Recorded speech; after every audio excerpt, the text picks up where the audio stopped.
Bismillahirrahmanirrahim.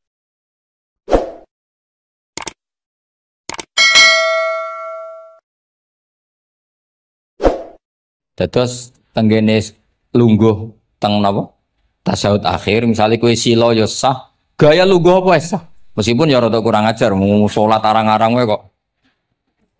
Tapi secara hukum sah. Jadi misalnya wonten wong desa terus kadang tasyahud akhiru sikile rada mlekang, kadang wis pokoke wa kaifa ada jasa. Jadi pentingnya ngaji ngeten iki paling gak nglahirno husnudzon bahwa aturan duduk itu gak ada. Misalnya aja mentang-mentang sampean khusuk lu gue bener terus nek ana lungguh rontok metintang sithik wah iki gak sah. Gak tau ngaji. Kowe sing ora tau ngaji maca wa kaifa ada jaza. Panean. Kowe sing ora tau ngaji wa kaifa ada jaza. Enak ora tau ngaji malah nuduh. Iso wae sing lungguh ora bener ku wali malah lara wae. Meskipun agak-agak ya ora. Wali kok lungguhe ngono. Tapi nek misale wali tenan kualat sampe.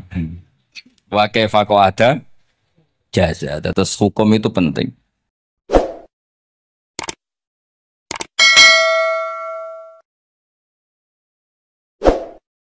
Sehingga kalau sampean haji tenggene Mekah niku salat umum macam-macam. Kalau sing nganti saiki iskal tapi ora iso protes niku lho Beb. Wong kuat ngadeg nggawa kursi nak salat kok lungguh. Nak teng Indonesia wong salat lungguh ora ngentosi bener-bener lemah.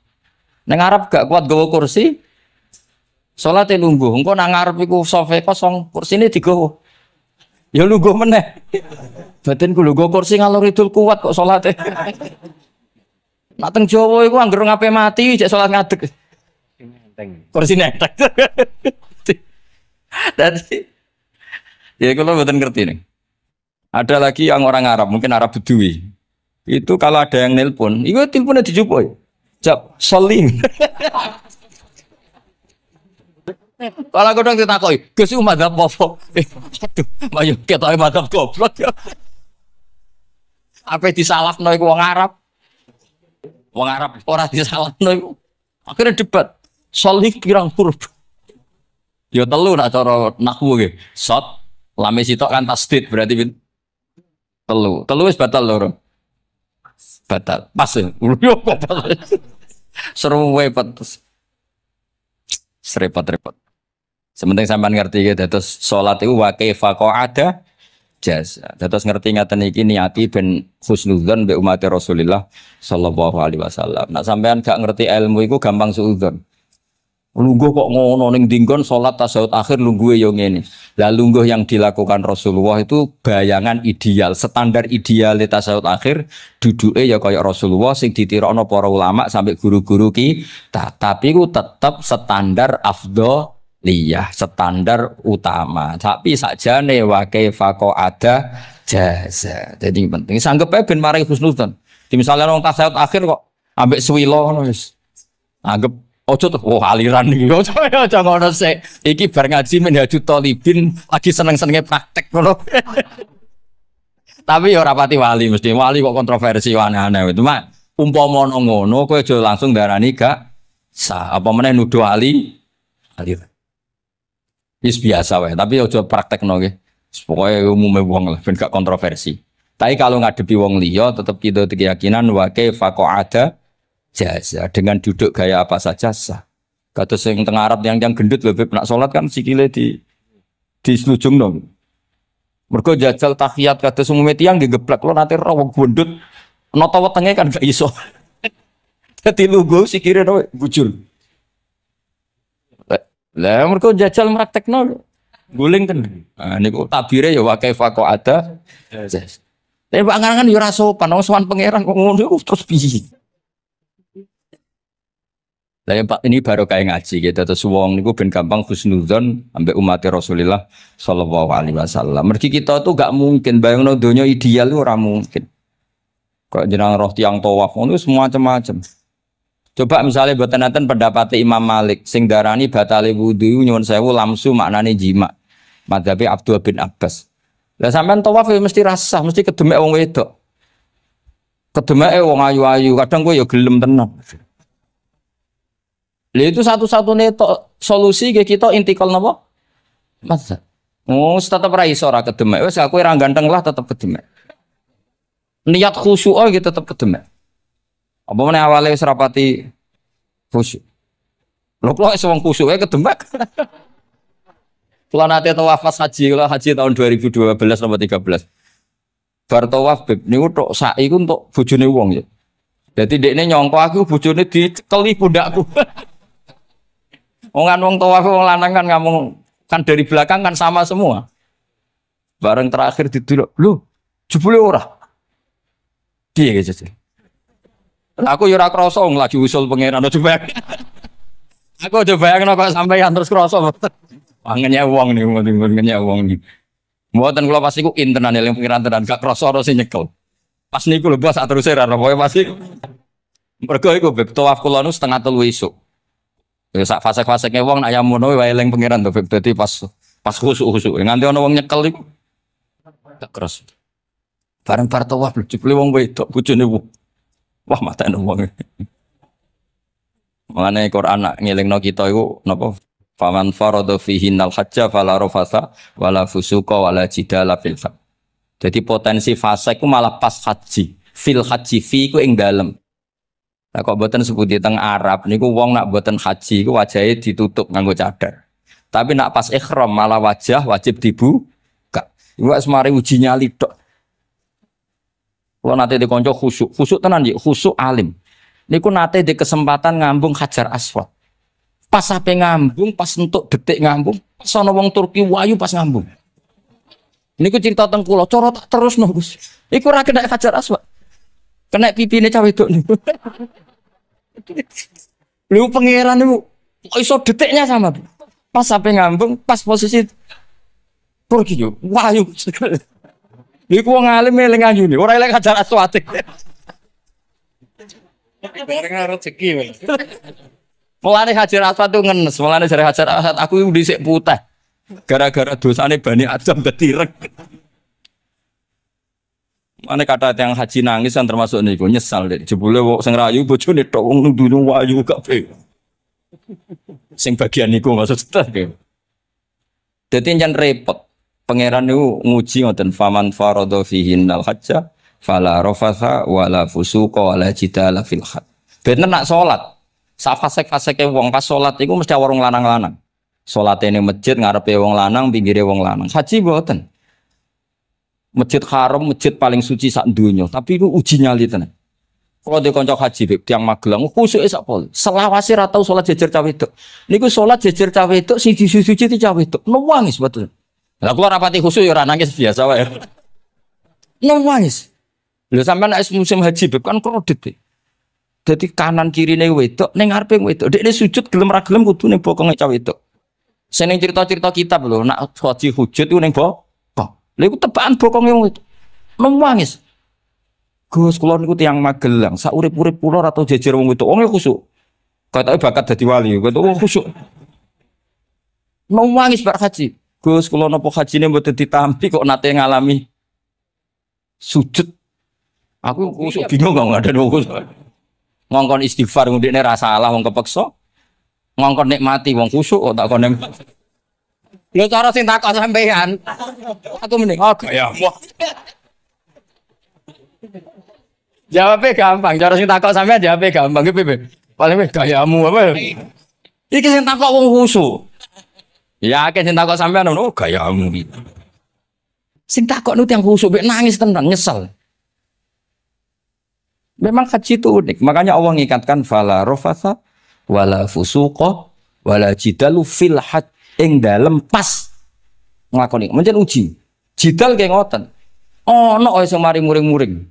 Wis niat khusyuk, niat sabar bebe. Ono wae sing mari muring-muring. Memang ujian betul. Lho kula nek wis kecelok wong gak gampang muring-muring. Wis terkenal lah nek kula nu seneng guyon ra gampang muring-muring. Nate badhe niku beb. Romyu tanggal 11, umumnya haji Indonesia rak koblas zawal. Melok beb teng rombongan tiyang. Warung tok Mina wonge diding-diding. Iki ajaran napa Romyu kok koblas zawal? Nabi ku ora tau. Romyu koblas zawal. Nabi mesti Romyu ba'da zawal. Ngamuk-ngamuk. Sakjane kula nu mboten mutawif, kula mboten kaji gaib, mboten kaji tenan nganggo dhuwit. Nak gaib diamuk wajib meneng ya.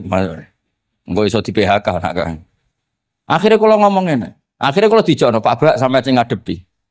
Iya Nabi ora tau romyo qobla zawal tapi ora tau ngamuk-ngamuk koyo kowe ya.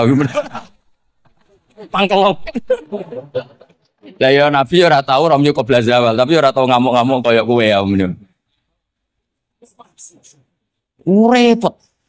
Akhirnya aku cukup, wah, dari kaji oleh jidal, wah akhirnya. Iya, bodoh jidal. Raiso Kang. Pemenang ngajak bojo geger tok. Kalau di konco ngajak bojo, sing kancane sitok ngajak bojo wong Jogja. Nah, bojo sitok niku isu-isu gek noteh sing lanang. Isu-isu gek noteh kopi. Sing di bojo ora gawe noteh.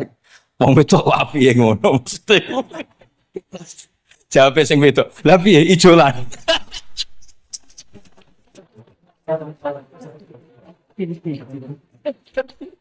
Wong lanang kok kadang spontan kan yo kacau. Cah wedok cek apike piye Mas? Ijolan maksud. Wis pancen to. Jare amit tadi.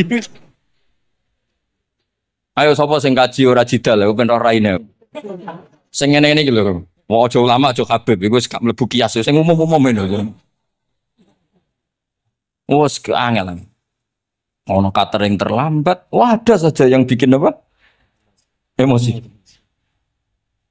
Mau kalau kaji tak rileks-rileks.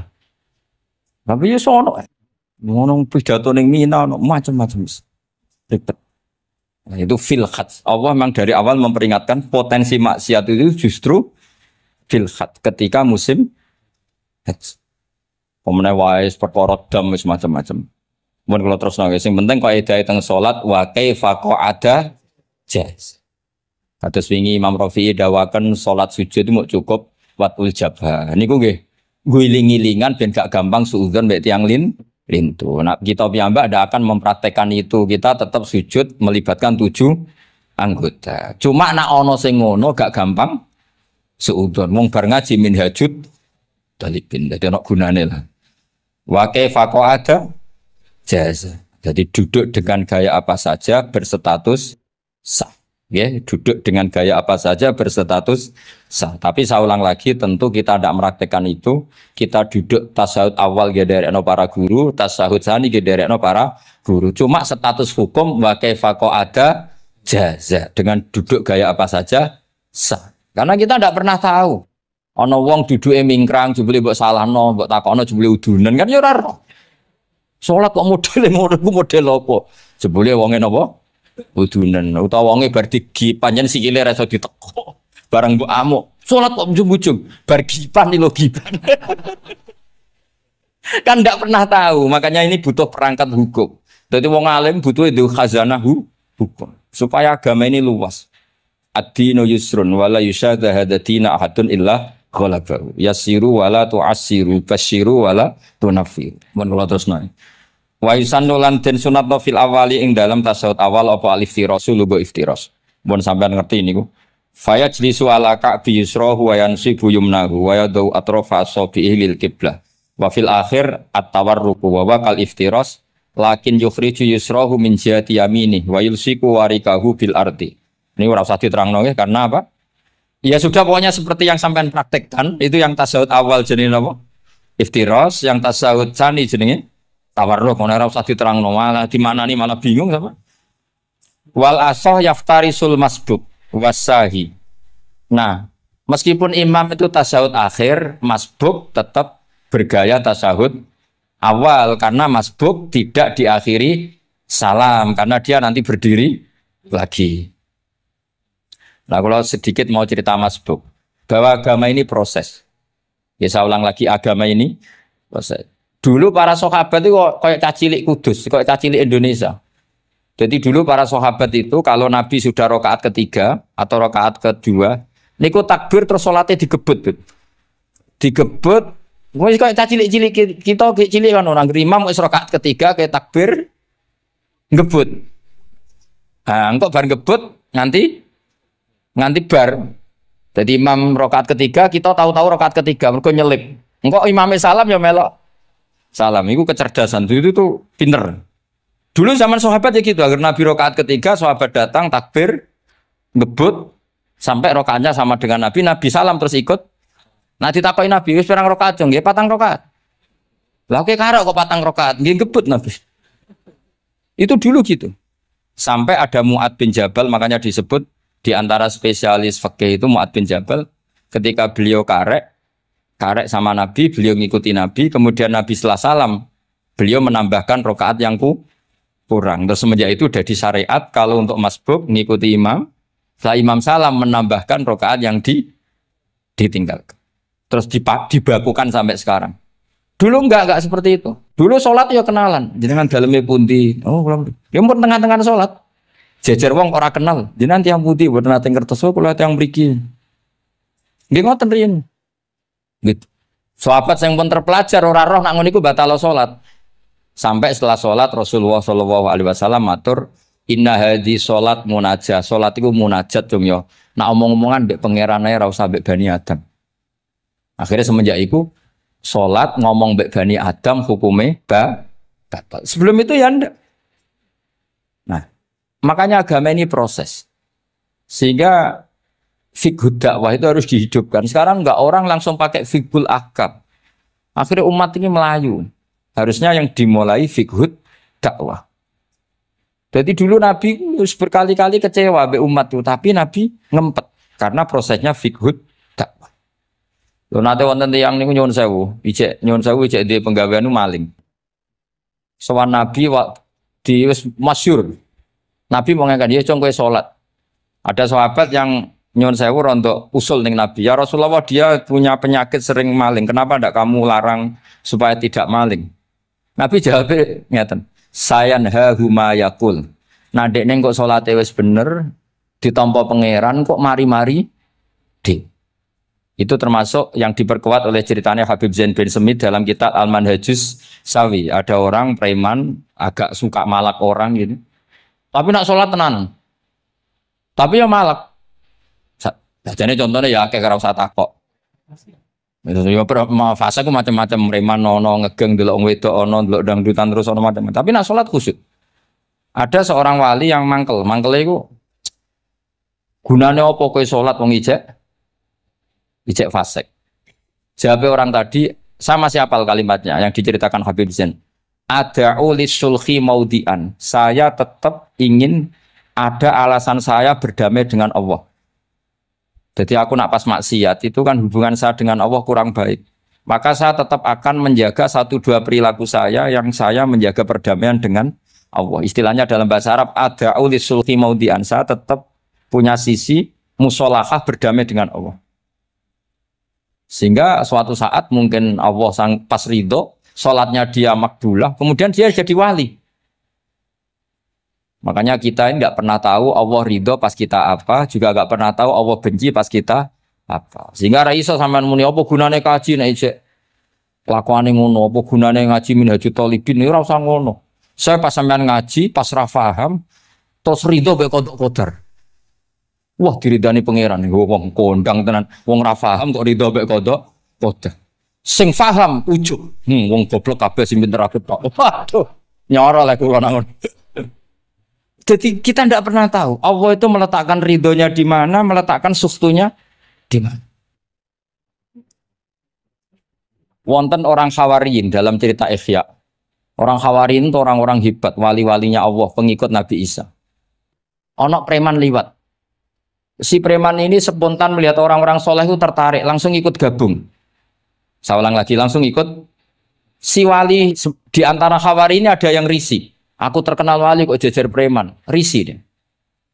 Maka si wali tadi mempercepat jalannya karena risih jejer nama preman. Sing preman dari awal memperlambat jalannya karena dia bilang misli saya seperti saya nggak layak berjejer dengan orang soleh.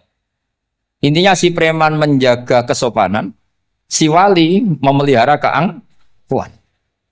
Jadi si preman dari awal dia nggak sudah merendahkan jalannya karena nggak ingin sejajar. Si walinya tambah banter karena ingin nggak jajar.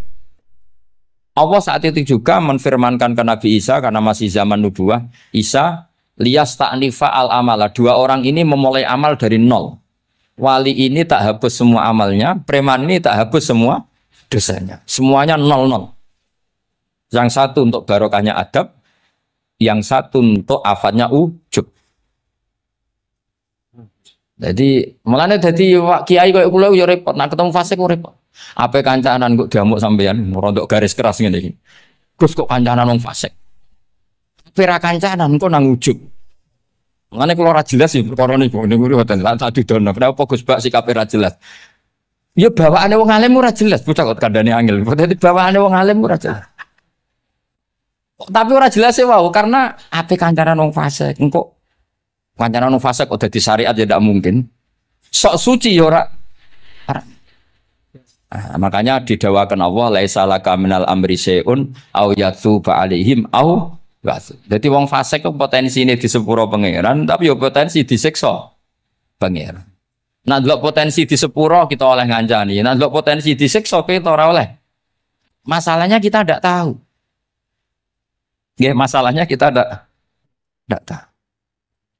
Delok tengene cerita-cerita wali. Wong sowan Sunan Bonang iku nggawa gula salam templek ra mesti dadi wali.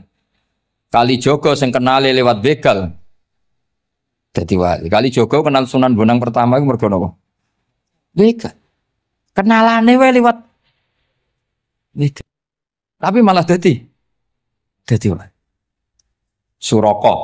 Suraka kenal Nabi ku perkara ape bacok. Mergo dekne ku ana sayembara sing iso nyekel Muhammad, ya tentu dijangkar wong sing ngomong wong kafir, sing iso nyekel Muhammad. Mulane dadi kiai ku bingung. Nak nyeritakno tarikh kok nyebut Rasulullah kan gak mungkin wong kafir kok gawe sayembara sing nyekel Rasulullah sallallahu alaihi wasallam dikei hadiah. Ya mosok wong kafir kok sayembarane muni apa? Sing nyekel Rasulullah sallallahu alaihi wasallam tak kei hadiah. Sing bacok Muhammad Rasulullah sallallahu alaihi wasallam tak kei hadiah kan mboten mungkin wong kafir kok muni ngono. Sing kiai sing bingung sing nyeritakno kiai apa muni? Sing nyekel Muhammad kei dhuwit. Muni Muhammad kan kadung ra kulino wong. Cara sampean dadi kiai ya milih ndi no. Nyeritakno omongane wong kafir. Milih. Mulane kula kadang kiai ora di pilihan bahasa. Mergo mulane Imam Suyuti sopan-sopane wong tapi nek muni Iqra ya Muhammad. Mergo iku satu-satunya kesempatan jangkar Kanjeng Nabi. Kan sing dawuh Allah Iqra. Lah mesti Iqra ya Muhammad. Mergo Allah sing dawuh ning Kanjeng. Tapi nek kita ning Kanjeng Nabi kan gak mungkin muni ya Muhammad. Sekamane ana sayembara, sapa sing iso nyekel Muhammad tak kei unta 100. Suraka tertarik ikut. Tapi barokah kesalahan itu malah roh mukjizat Rasulullah sallallahu alaihi wasallam. Ketika ape baca napa? Ambis sampai pentel. Lah iki awale salah niate yo salah, tapi pangeran ngersakno untuk hidayat. Barokah salah iku roh mukjizat Rasulullah sallallahu. Ya ora roh dunya iku ora roh. Ana wong saleh sak labah, amen jamaah sampai diarani hamamatul masjid. Tapi ceritanya seperti itu akhirnya semulane donga ya muqallibal qulub tsabit qalbi ala dini kita ndak pernah tahu. Ya sudah seperti itu. Paham ya, tapi ya kita tentu ngikuti syariat wa kullun muyassarun lima khuliqal. Nah ini juga sama. Duduk tasahud akhir. Ayo. Duduknya dulu, duduk tasahud baca sholawat. Itu satu paket. Makanya al-atasek wal asir wal hadi asar at-tasahud wa qu'uduhu wa sholat ala nabi sallallahu alaihi wasallam. Fatasahudu mongko tasahud wa qu'uduhu lan lungguh tasahud. In aqobahuma lamun ana sing maca akibat tapi sami nggih. Lamun mungkasi utawa nyusuli huma ing tasahud lan qu'ud apa salamun salam. Iku ruknani berarti rukun karone. Jadi tasahud yang diakhiri salam itu berstatus rukun. Berarti tasahud awal berstatus sunnat karena tidak diakhiri salam. Jadi nak wonten tiyang traweh kok 4 rakaat langsung salam itu enggak bisa dikatakan batal karena statusnya tasahud awal nopo sunnat. Ya. Tapi kalau traweh itu sudah monggo kalau traweh itu sudah menjadi alamiah, jadi biasanya ulama berdebatnya begini, ini dengerinnya. Kata taraweh itu alamiah, apa implementasi dari Qiyamul Lail? Ayo jawab. Traweh itu alamiah, apa implementasi dari Qiyamul Ramadan? Kalau kamu katakan Qiyamu Ramadan, maka ada orang terawih langsung 4 rakaat tanpa tasyahud awal, harus kamu katakan sah karena tasyahud awal berstatus sunat. Tadi kan dikatakan tasyahud yang wajib itu yang diakhiri salam. Berarti tasyahud awal sunat. Di mana-mana kalau sunat boleh ditinggalkan. Yeah. Tapi ada ulama yang agak ekstrim mengatakan begini cara berpikir, tarawih itu alamiah. Alamiah yang dikatakan terawih, yang dikatakan terawih adalah sholat 2 rakaat dengan 1 salam. Paham ya? Artinya kalau 4 rakaat dengan 1 salam itu namanya tidak terawih. Paham ya? Makanya seperti itu tuh ya gak usah diperdebatkan. Seperti gini, sampean kalau sholat witir aku yakin akeh sing batal, cuma pangeran maklumi. Oh, aku yakin akeh sing batal tapi pangeran maklumi. Jadi di sana, kenapa sah? Dimaklumi Allah Subhanahu wa taala tadi. Kamu kalau witir kan 2 rakaat dulu. 2 rakaat setelah itu. Sekarang pertanyaan saya, ketika 2 rakaat kowe niat tembi. Wong niate witir kok genep. Ya kan? Apa? Lah pertanyaannya begini, ketika rakaat ini minal witri, kemudian orang ini ternyata nggak nerusno sing sak rakaat. Itu sah sebagai witir apa sholat biasa? Loh, ada nih kaya. Murid temu beling-beling ya. Modelnya itu mau rasa. Ya. Tapi ya apa kalau zaman akhir ya siapa? Ndak, ketika 2 rakaat itu jenenge sholat witir apa ndak gitu saja pertanyaan. Orang oleh ngeper, jawabnya ngono tok. Ketika 2 rakaat itu witir apa enggak? Tidak.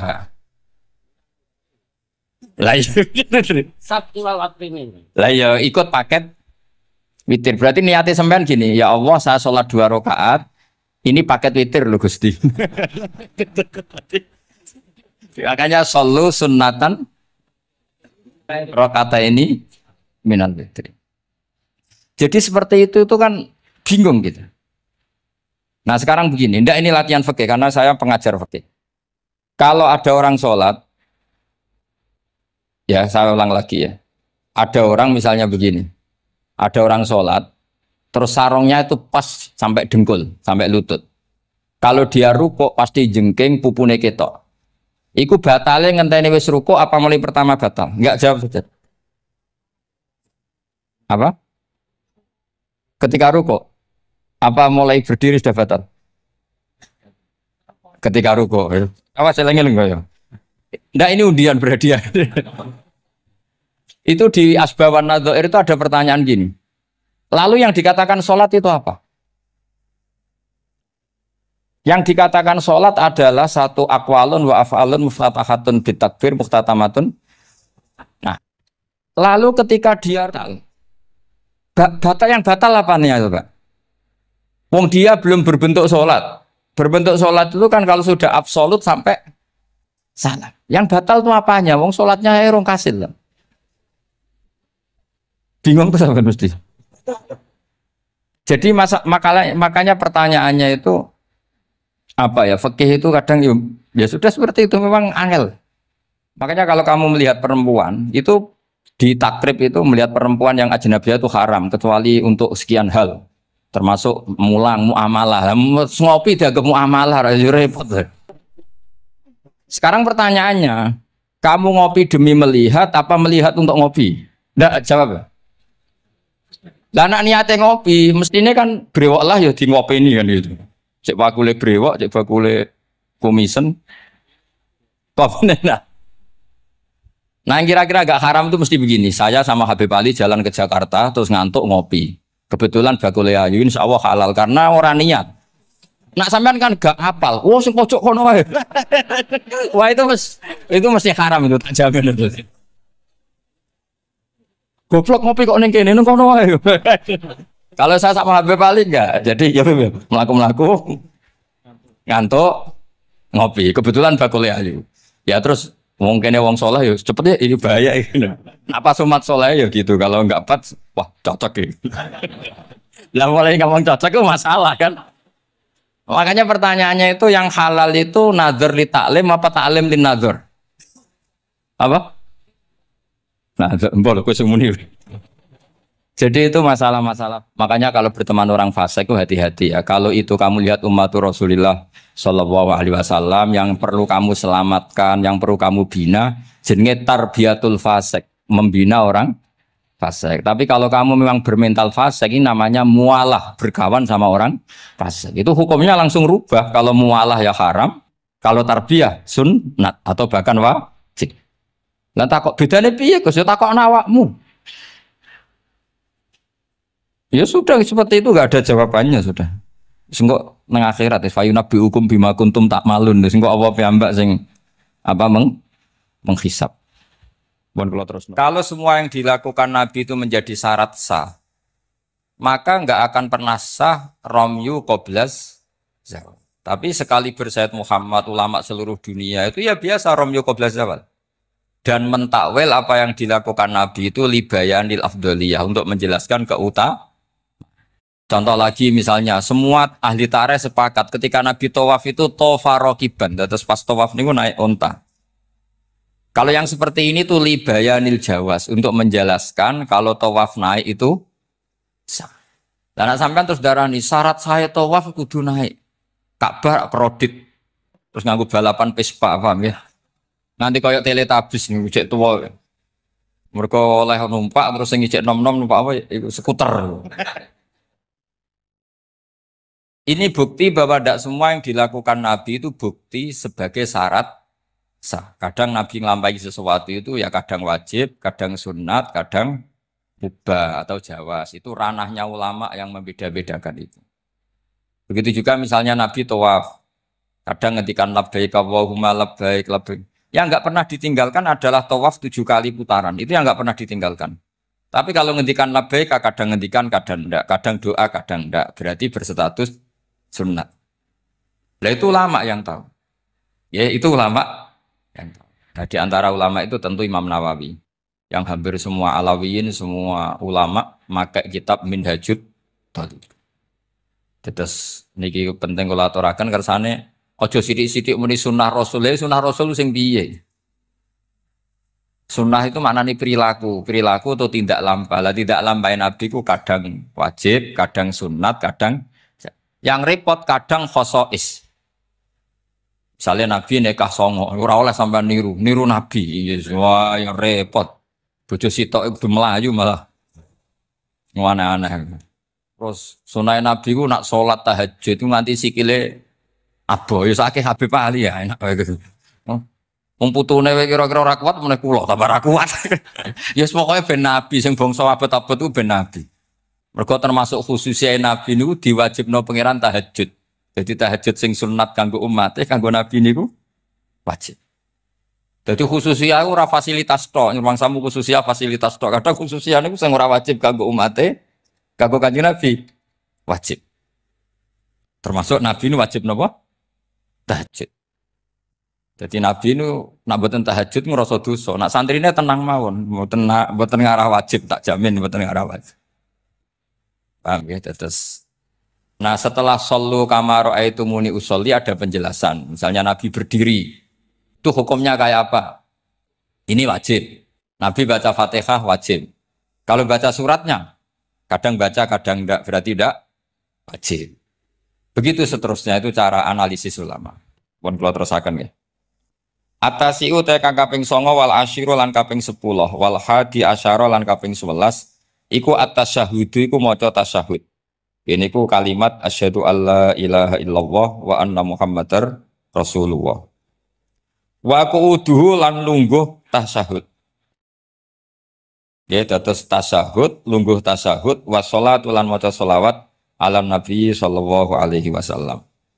Dados dalam tasyahud akhir itu ada 3 rukun sekaligus. Duduknya sendiri rukun, membaca tasyahud juga napa? Rukun, baca sholawat alam Nabi juga rukun. Berarti dalam apa? Duduk itu ada sekaligus 3 rukun. Itu duduknya sendiri itu juga berstatus rukun, membaca tasyahudnya juga berstatus rukun, baca sholawatnya juga berstatus Makanya ada ulama itu kadang ulama itu gelem ra gelem ku ya keliru, tapi keliru sing ra iso bener. Makanya gelem ra gelem keliru. Tapi keliru sing mesti bener. Ya tau ya bener sing mesti keliru. Sama tak bedain iso jawab. Pertama rukun salat apa ya jawab. Ya jawab ya mesti keliru lah apa-apa. Pertama rukun salat apa? Niat. Berarti kayak niat sik lagi ngadeg apa ngadeg sik lagi niat? Ayo jawab. Ayo dhisik di niat sampai ngadeg. Ngadeg. Berarti ngadeg tok tanpa niat wis salat. Lho nak ngadeg sik berarti ngadeg tok sedurunge niat wis salat. Menjadi salat setelah niat atau setelah ngadeg? Setelah niat. Lah niat mbek ngadeg dhisik ndi? Lah niat mbek ngadeg dhisik ndi? Loh, itu kadang itu kabeh sarah darani wis pokoke gelem ra gelem kudu salah. Muni niat sik ya salah, muni ngadeg sik salah. Atau ora tau mikir kok sampean malah bener. Wis gak penting. Pidato ora usah detail ya untuk sangu ora usah mikir lah semua. Iku pikirane mubalek. Nah ulama mboten mikir ngoten. Jadi ulama itu ya kadang gak dipilihan. Akhirnya darani arkanus sholat itu apa sih? Pertama apa coba? Kalau pakai tertib. Misalnya basuh wajah, yuk. Basuh wajah sama niat dulu mana? Enggak jawab saja. Loh, bareng enggak fair jadi tertib. Basuh wajah sama niat dulu mana? Dulu niat. Kalau niat dengan tidak basuh, sah atau orang? Enggak sah. Nah basuh itu orang niat? Rasa. Berarti basuh wajah niat. Jare wudu kudu tertib lah kalau rukun bareng. Nah, ulama ngono. Jadi kadang gak ada pilihan, kadang salah iku ya ora pilihan. Kayak kowe dadi kiai ngaji cucuk hadirine wedok ayu wis gelem ra gelem salah. Ora delok dianggap sombong, delok ya dosa tenan. Karena sing imane kuat gak apa-apa nek kowe masalah yakin masalah. Lha wis ra pilihan. Jadi hidup tuh banyak yang gak punya pilihan. Kalau mulang teng mriki yang ngrasa dosa, mosok mulang ning ngarepe para habaib ngrasa dosa. Tera mulang yang ngrasa dosa, dikongkon ora nurut. Yes, mbok bener mbok ora wa alam wis ben pengiram tiambak sing itu. Jelas kalau tetap ngrasa Rabbana dzalamna napa anfusan. Kita tidak punya pilihan. Kalau berkali-kali ngisi pengajian di depan para ulama, orang nurut iku ya dosa, diutus ulama, nurut iku ya kaya rapati sopan ngarepe kiai mulang. Nak sampean semulang karuan dosa wong ora iso kok mulang malah. Hukumnya jelas, jadi kenapa hukumnya jelas. Cedok. Dari malah karuan, malah penak. Sampai nu penak, hukumnya jelas. Pun kalau terus nol. Jadi ada satu statement hukum yang memang nggak ada pilihan kayak tadi ya ngadeg, niat, takbir atau apa basuh wajah, niat. Sekarang takbir ya, takbir sama niat dulu mana? Ayo. Dulu niat apa dulu takbir? Niat. Lah niat tak tanpa takbir, niatnya terhitung enggak? Enggak, wong namanya niat kosdusek muktaronan TV ini. Kacek sidik. Umat kok dia ini gak jelas sih. Jadi dawuh para ulama teng sara-sara itu ilmu itu kadang nggak bisa dijelaskan karena tadi yang namanya niat itu harus serentak berbarengan melakukan. Pertanyaannya lalu dengan niat dengan yang dilakukan itu dulu mana?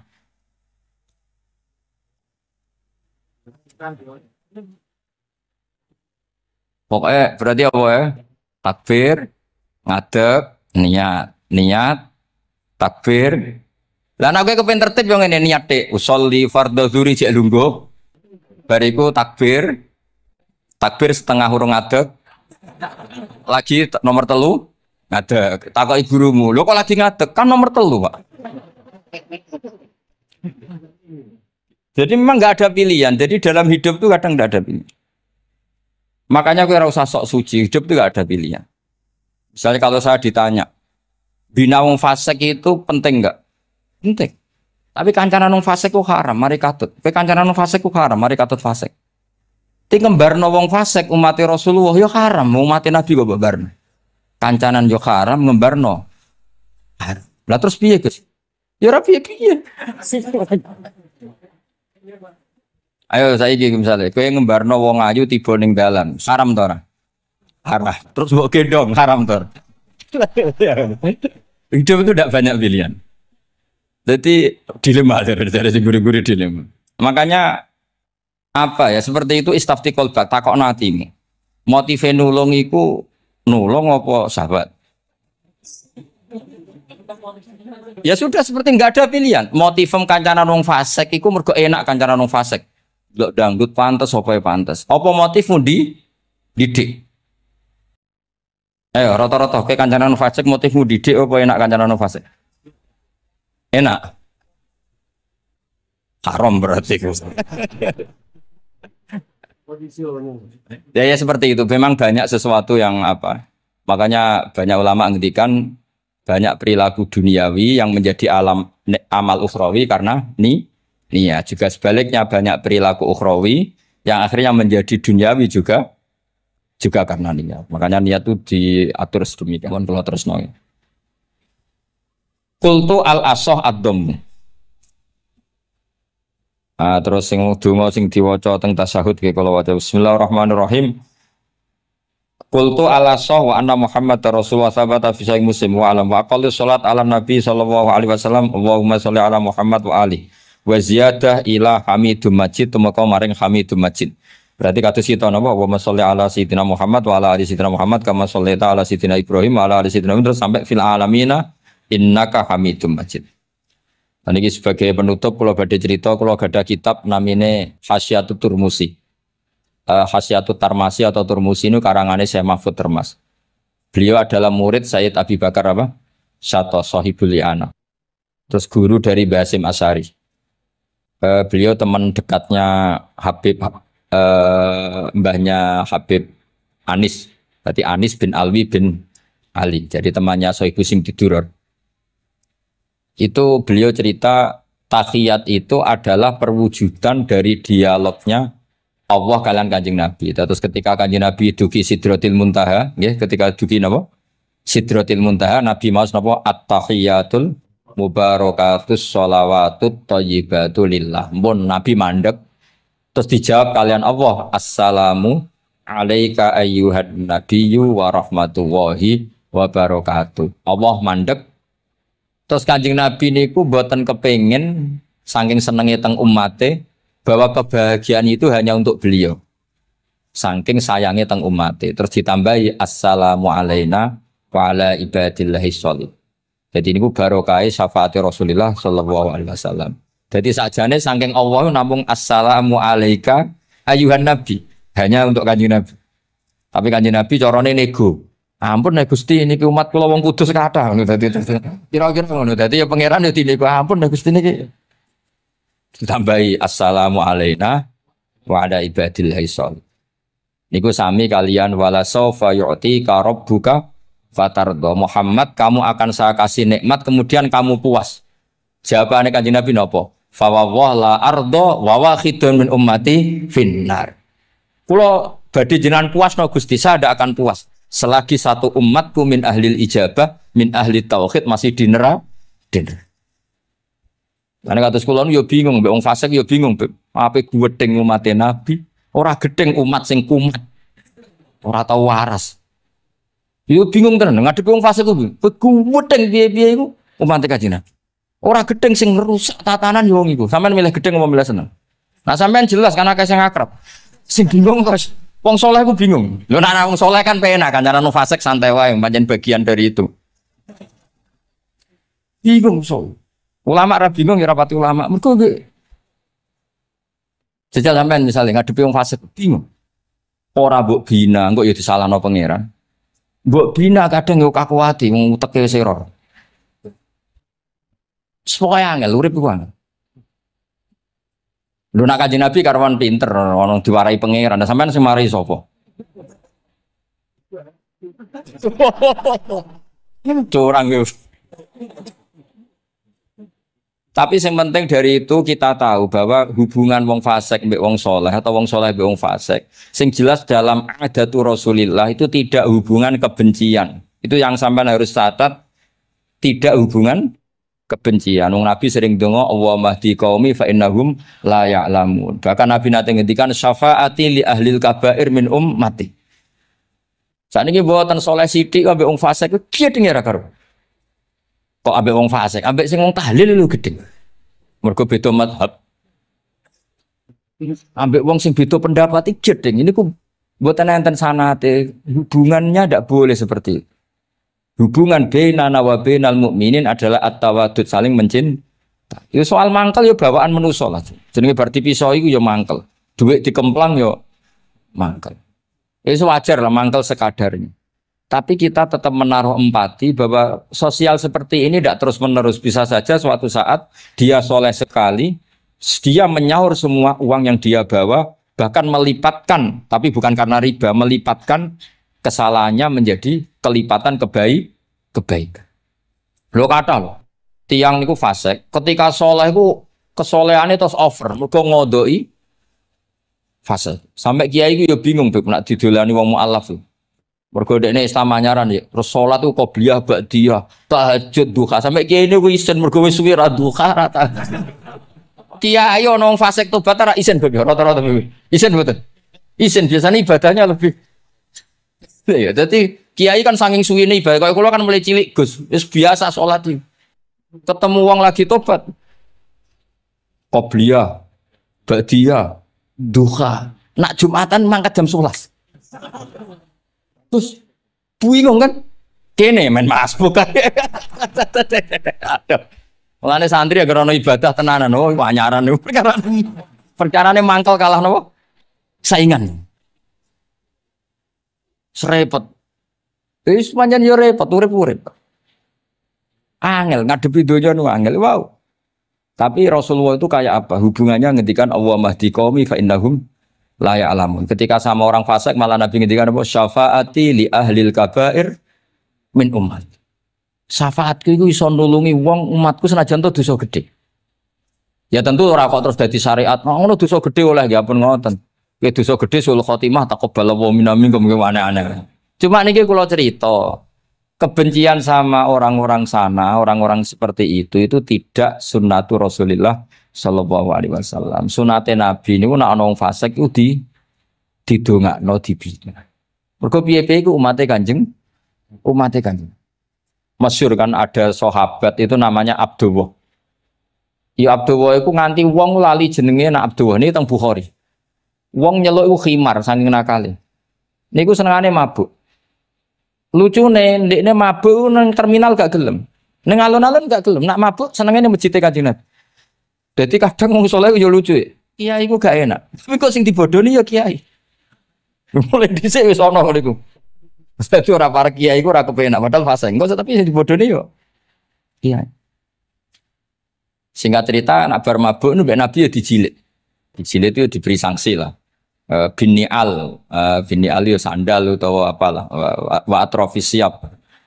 Tapi akhirnya sahabat karena sering orang itu salah, mereka melaknati itu. Terus kono iku penuh laknat, ngarepe Kanjeng Nabi kok sering mabuk, sering gini-gini. Jawabe Kanjeng Nabi napa ini teng Bukhari. Ini harus saya utarakan mereka orang-orang itu hadisnya sahih ta ora. Sedurunge takok tak omong iki ning Bukhari. Mbok kowe roh ora pokoke tak omong iki ning Bukhari. Daripada ra roh takok sahih enggak ngene ya. Ya beb di kota iki kene takok sahih ta ora. Nyoro saiki ape dalil lu mikir akhir iki. Oti ditas kok. Wah, kita tahu ditas ngono. Terus hadis sahih ta ora be wong kota. Mbah delok dhewe ya. Kowe iso maca ta ora takokane. Lah mangkel wong, ajane kula ya ape dadi wong apian mau mangkel ngono, tapi wong kono mangkel sik. Daripada dadi udun wis tak omongno ae. Ngempet nang kesuwen iki jare wong Jawa dadi napa? Udun. Tapi apa kata Rasulullah? La tal'anuhu fa innahu yuhibbu wa rasulah. Kejo geman nglaknati wong mabuk iki. Piye-piye seneng Allah mbek Rasul. Mulane ribet gitu. Ono wong joget pas selawatan kene yo bingung. Mbok halal lho iku selawatan kok joget. Mbok haramno iku pira-pira jogete pas selawatan. Iki sampe takoki hukume piye Gus? Sing jelas ora dihukum polisi kau. Ora iso jawab. Oh niki mboten fatwa lho niki guyon mawon. Pokoke iku ora ngono. Ini seksine wonten Rasulullah sallallahu alaihi wasallam wonten putu-putune Nabi. Bingung macam ngadepi ngono iku bingung. Ngono iku mulai zaman Nabi. Jadi sahabat itu sing rodok beling ning bab iku lho Habib. Iki jenenge Nuaiman, Abdullah ini amang apa? Nuaiman itu malah parah meneh. Nuaiman sahabat senengane guyon, Nabi mau dibuli. Kok sahabat? Nabi senengane nara di dhuwit iku ana bakul keliling. Ah ngono. Nabi aturi lah pilih sing apik, mangan mbek Nabi. Terus bariku terus Nabi nyongkone ya hadiah. Bariku bayar Nabi. Kanjeng Nabi. Nah, Nabi ya main semtok. Nabi apian. Mulane ya ahli jajal mesti niru bae tenang ya kan. Dadi semoten. Lah Nuaiman saking nakale niki cerita. Cerita ini ada di Ihya, ada di Ithaf. Ana ad-Dharir tiyang niku wuta. Wuta teng masjid, takok. Nggo nuyuh iku ndi? Dituntun mbek Nuaiman seneng kene ra wis. Iku jan ning tengah masjid. Ngamuk-ngamuk, awas aku nak ketemu Nuaiman. Tutuk. Dekne krungu nak diancam ad-Dharir wong wuta. Hari ketiga digandeng meneh, Beb. Kowe kepengin roh ketemu Nuaiman. Yo endi wonge tak duduke. Dijejero Sayyidina Utsman. Siku Sayyidina Utsman cek salat. Iki lho Nuaiman. Wah, gue kira masjid Amirul Mukminin. Jadi uang nak bodoni gue raiso pisan, mesti berseri. Jadi bodoni pertama wis fatal, kedua luwe sahabat. Jadi sahabat itu macam-macam. Tapi kabeh iku fil jannah. Mergo menangi delok wajah Rasulullah sallallahu alaihi wasallam. Dan itu dawuh Nabi, ojo laknati wong ngono-ngono iku piye-piye seneng Allah mbek Rasul. Itu di Ihya diterangkan, kalau masih ingat betul takbir di Ihya, saya masih ingat betul kalimat itu. Memang saya hafalkan. Falam yukhrijhu bil ma'siyah anil mahabbah. Saya masih hafal betul. Saya cek itu di Ihya, mesti persis lafaz yang saya ucapkan kan. Falam yukhrijhu bil ma'siyah anil mahabbah. Nabi tidak mengeluarkan seseorang dari status mahabbah hanya karena maksiat. Lo kata gak misalnya preman-preman ketemu Kiai Nyucup, ketemu Habib Nyucup, kata enggak? Gak ada. Diarani preman, Habib tua din Nyucup, Nyucup tenan, dikongkon nurut tenan. Jajal orang sholat itu konroan. Terus ini dalamnya Habib Wali, oke, wes sopanen. Asal kon ojo kon sholat. Jadi artinya apa? Ya unik. Ya, tapi barokah mahabbah itu semoga suatu saat jadi orang baik. Kalau kalau sering ketemu preman Nyucup, wong itu watonan Nyucup, tahu sholat kenate. Tapi kalau sopan nggak sebetulnya dengan bingung gak kan? Mulai nanti diceritani preman ini kisah nyata, neng kapal pesiar, preman sugih neng kapal pesiar. Itu tukaran dengan tiang cerita kalau berjoto si tiang. Kenapa? Teng kapal pesiar karena hari Jumat itu ono Jumatan. Nah, ada orang yang nggak Jumatan itu gak terima mereka jadi birisik. Wong hiburan kok ono apa? Jumatan. Nah pas gremeng iki dikira wong Islam sing fasik iki dijak gremeng seneng. Kapale wong akeh nyewa bareng kok dienggo Jumatan berisik. Ini kudune ora usah Jumatan, wong hiburan kok ono Jumatan. Dicuwot sampai sing ra Jumatan. Bingung kan iki. Lho kok joto, aku ra Jumatan lah ra trimo ono wong ngajak Jumatan. Fasik Indonesia iku pusing mikir. Kata sing ngene. Wong akeh. Soalnya Indonesia itu bingung, pengamat itu pusing. Ya bangga cerita kula bangga. Lah jajal lho, preman-preman sing ra salat, ana wong ganggu wong salat itu trimo ta kira-kira? Gak trimo. Soalnya unik Indonesia. Pun kalau terusaken ya, terus ketika Nabi sungkeman tenggene mengke niku wonten teng cerita teng Kiai Mahfud sungkeman teng pangeran ngelafat napa at-tahiyatul mubarakatus sholawatut thayyibatulillah. Terus kalian Allah dijawab assalamu alayka ayyuhan nabiyyu wa rahmatullah wa barakatuh. Terus Nabi ngersakno salam untuk beliau itu umum untuk sinten mawon saking syafaqah welase Rasulullah sallallahu alaihi wasallam. Terus disebut assalamu alaina wa ala ibadillahi sholih. Terus teng kitab niku malaikat terus derek gabung kan Nabi piyambak nggih derek ngendikan sedanten asyhadu alla ilaha illallah wa asyhadu anna muhammadar rasulullah. Dados kula suwun salate jenengan lafat-lafat yang dipilih para ulama itu lafat-lafat spesial. Maka meskipun lafat-lafat itu berstatus sebagian sunat, tapi guru-guru kita tidak pernah meninggalkan itu. Meskipun berstatus sebagiannya sunat. Jadi misalnya sampean gak oleh misalnya soal ahli fikih, sing rukun ning gone tasawuf akhir mu syahadat tok. Terus bareng lungguh, asyhadu an la ilaha illallah wa asyhadu anna Muhammad Muhammad assalamualaikum yo kenemenan bakhil yo napa? Takoki. Lah kok ngono tok? Liyane kan sunat, sing wajib kan tasyahud. Tidak usah seperti itu karena di lafat-lafat itu ada ladzatul khitab. Ada kenyamanan ibadah, ada kenyamanan apa? Khitab. Sehingga kita tetap napa? Niroaken napa sing dialami Rasulullah sallallahu alaihi wasallam teng sidratil apa? Muntaha. Tadi at-tahiyatul mubarakatus sholawatut thayyibatul lillah. Terus Allah jawab napa? Assalamu alaika ayyuhan nabiyyu wa rahmatullahi wa barakatuh. Terus Nabi kepengen rahmati Allah niku amat teng sinten mawon. Nah, terus assalamu alaina wa ala ibadillahi sholih. Mulane kata ulama sing termasuk kula niku melok partai niku. Wong Islam iku ndonga sak pase wae, sing penting saleh. Kok nak soleh kabeh wong sak donya ndongakno kuwe. Assalamu alaina. Saiki ora ndongane tenanan, soleh rapati tenanan. Sakjane sing penting soleh tenanan. Donga biasa wae, anggere kowe soleh otomatis wong sak donya ndongakno kuwe. Mergo assalamu alaina wa ala ibadillahis sholihin. Dadi soleh se. Engko malaikat hamalatul arsy, para nabi, para wali ndongakno kuwe. Kowe mlebu wong sholihin. Sholihin watake ora jenenge, maksudnya saiki ora timbang soleh kangelan jenakno sholihin ae ora repot. Suwen soleh langsung suwen apa? Jenakno napa? Patus kula di kanca Temanggung, muangkel mergo dekne ragus. Nang pondok ora untuk dinyek, nang pondok Gus kan kastanya tinggi. Dekne ra tau diceluk Gus. Anake jenakno Agus tok. Ben diceluk Gus. Jadi orang usah tambahan, nak tak tambahi Gus kok diceluk tambahane iku dadi Agus. Ya akhirnya kabeh wong nyeluk Gus. Itu solusi terbaik cara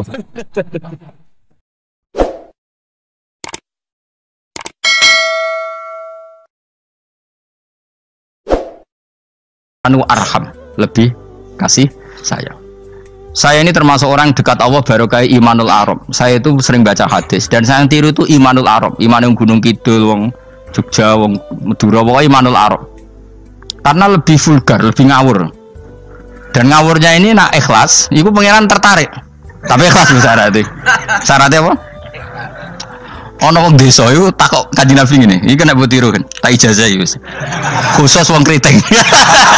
Kira kriting takok sing kriting. Pokoke ijazah ini legal untuk yang kriting. Yang enggak kriting minta yang kriting. Ya aja langsung aku muter sing kriting.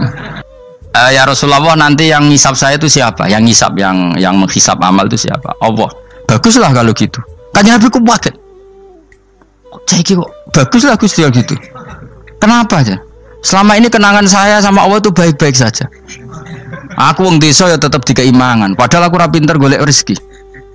Aku ya tetap urip. Padahal ora tau tuku nyawa. Pokoknya baguslah Gusti Nabi kalau yang hisab Allah. Selama ini kenangan saya sama Allah itu baik-baik saja. Terjadi dawuh Nabi, kalau kamu ingin melihat orang yang ahli jannah itu loh gigi itu cara. Pokoknya caranya seneng pengirannya sawur-awuran tapi ya baguslah. Dia pernah tanya lagi, ya Rasulullah, apakah Tuhan itu pernah senyum, pernah tertawa? Ya pernah, kata Nabi. Tapi tidak usah kamu angen-angen. Terus kata wong desa tadi, lan na'dima min rabbin yadhak khairan. Kalau Allah pernah tertawa, pasti orang yang bisa tertawa itu kebaikannya banyak. Sing radi kebaikan wong sing gremeng terus. Jadi intinya dia nyifati Allah itu sesuai versinya sendiri. Tapi Nabi kadang seneng perkarane mau. Baguslah kalau ngisap Allah. Kenapa? Jadi kenangan Allah sama saya itu selama ini baik-baik saja. Mesti dene ngrasa wong desa ya mangan, jadi mripat loro, ya irung, ya pokoke dene gampang syukur. Wong aku ora iso ge mripat ya dikai mripat. Aku ora iso di tangan ya dikai tangan. Jadi kadang wong desa iku cara iman lebih. Lho elemen iman kurang ajar. Imane wong kota iku kadang saene dhewe. Syukur ngenteni diangkat dadi menteri, dadi pejabat. Kaya kowe ini syukur ngenteni kreditem lunas kan keribetan. Wong desa gak. Kenapa kamu mengatakan Allah baik?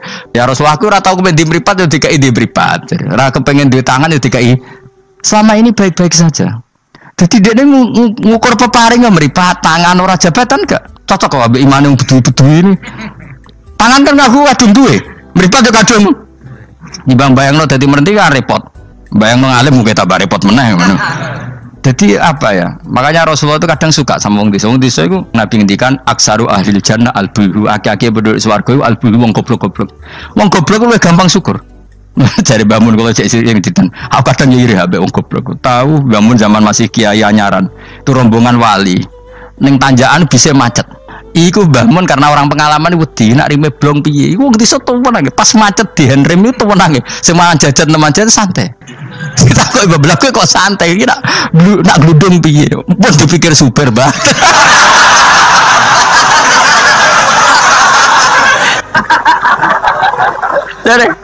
Jadi bangun. Kok enak dadi wong apa? Goblok. Kowe kadang ngiri kowe mau. Dekne ngrakuti Ka'bah, kangen Ka'bah. Kuangan mbek Ka'bah. Aku sing kepikiran. Iki kena minyak terhukumi piye? Kan enak sing dadi wong goblok. Ada ngiri ya, tapi tetep aku mau dadi wong goblok tetep. Mau aku tetep mau dadi wong goblok mau. Cuma iki cerita irine lho napa? Urip kok penake ngono. Sesuk tak takok ya. Lah kowe mikir Bang Bu Swarga to kan dipikir jenengan Gus jenengan kiai ini. Mate nombong. Mulane aku di umat kowe yo mikir. Jangan-jangan kowe swargamu ape anut aku. Mate nombong tenan. Dadi wong goblok ku penak uripe ku. Radio duwe proposal loro, enek loro kode BPJS kan. Orang untuk sumbangan daftarkan diri sebagai orang miskin. Ben kono dipikir Menteri Keuangan, pokoknya ram larat, marat-marat no dewe kondo. Enak dadi wong goblok wong pinter. Coba wong goblok sak Indonesia dipikir pakar-pakar sing doktor. Saiki wong mikir mbak sing dipikir enak ndi? Ayo jawab. Wono ruwapet tenanan ngentas kemis. Sing melarat sewantai ngopi rokokan. Santai. Aku kadang gini bagus. Bapak itu anggar, bapak itu subuh kan ngaji nyemak bocah-bocah. Ben laku bapak. Delok wong awam ning warung-warung semeneng. Wong kok enake ngono. Marung pantes, rokokan pantes, utang yo pantes. Ngene kiai utang ra pantes, rokokan ning warung ra pantes. Mulane berbahagialah para orang bodoh ya udah jadi seneng kalau kadang ya Allah. Lah iku nunjukno pangeran rahmate jembar. Sing alim ya untuk nikmat alim, sing bodoh ya untuk nikmat. Ya sing ngene sing bojone elek mungkin aku enggak. Bojone elek ra wong ayu jen ngenes nane. Cuma ke joger ngenes di bojomu luwe ngenes di bojo kowe.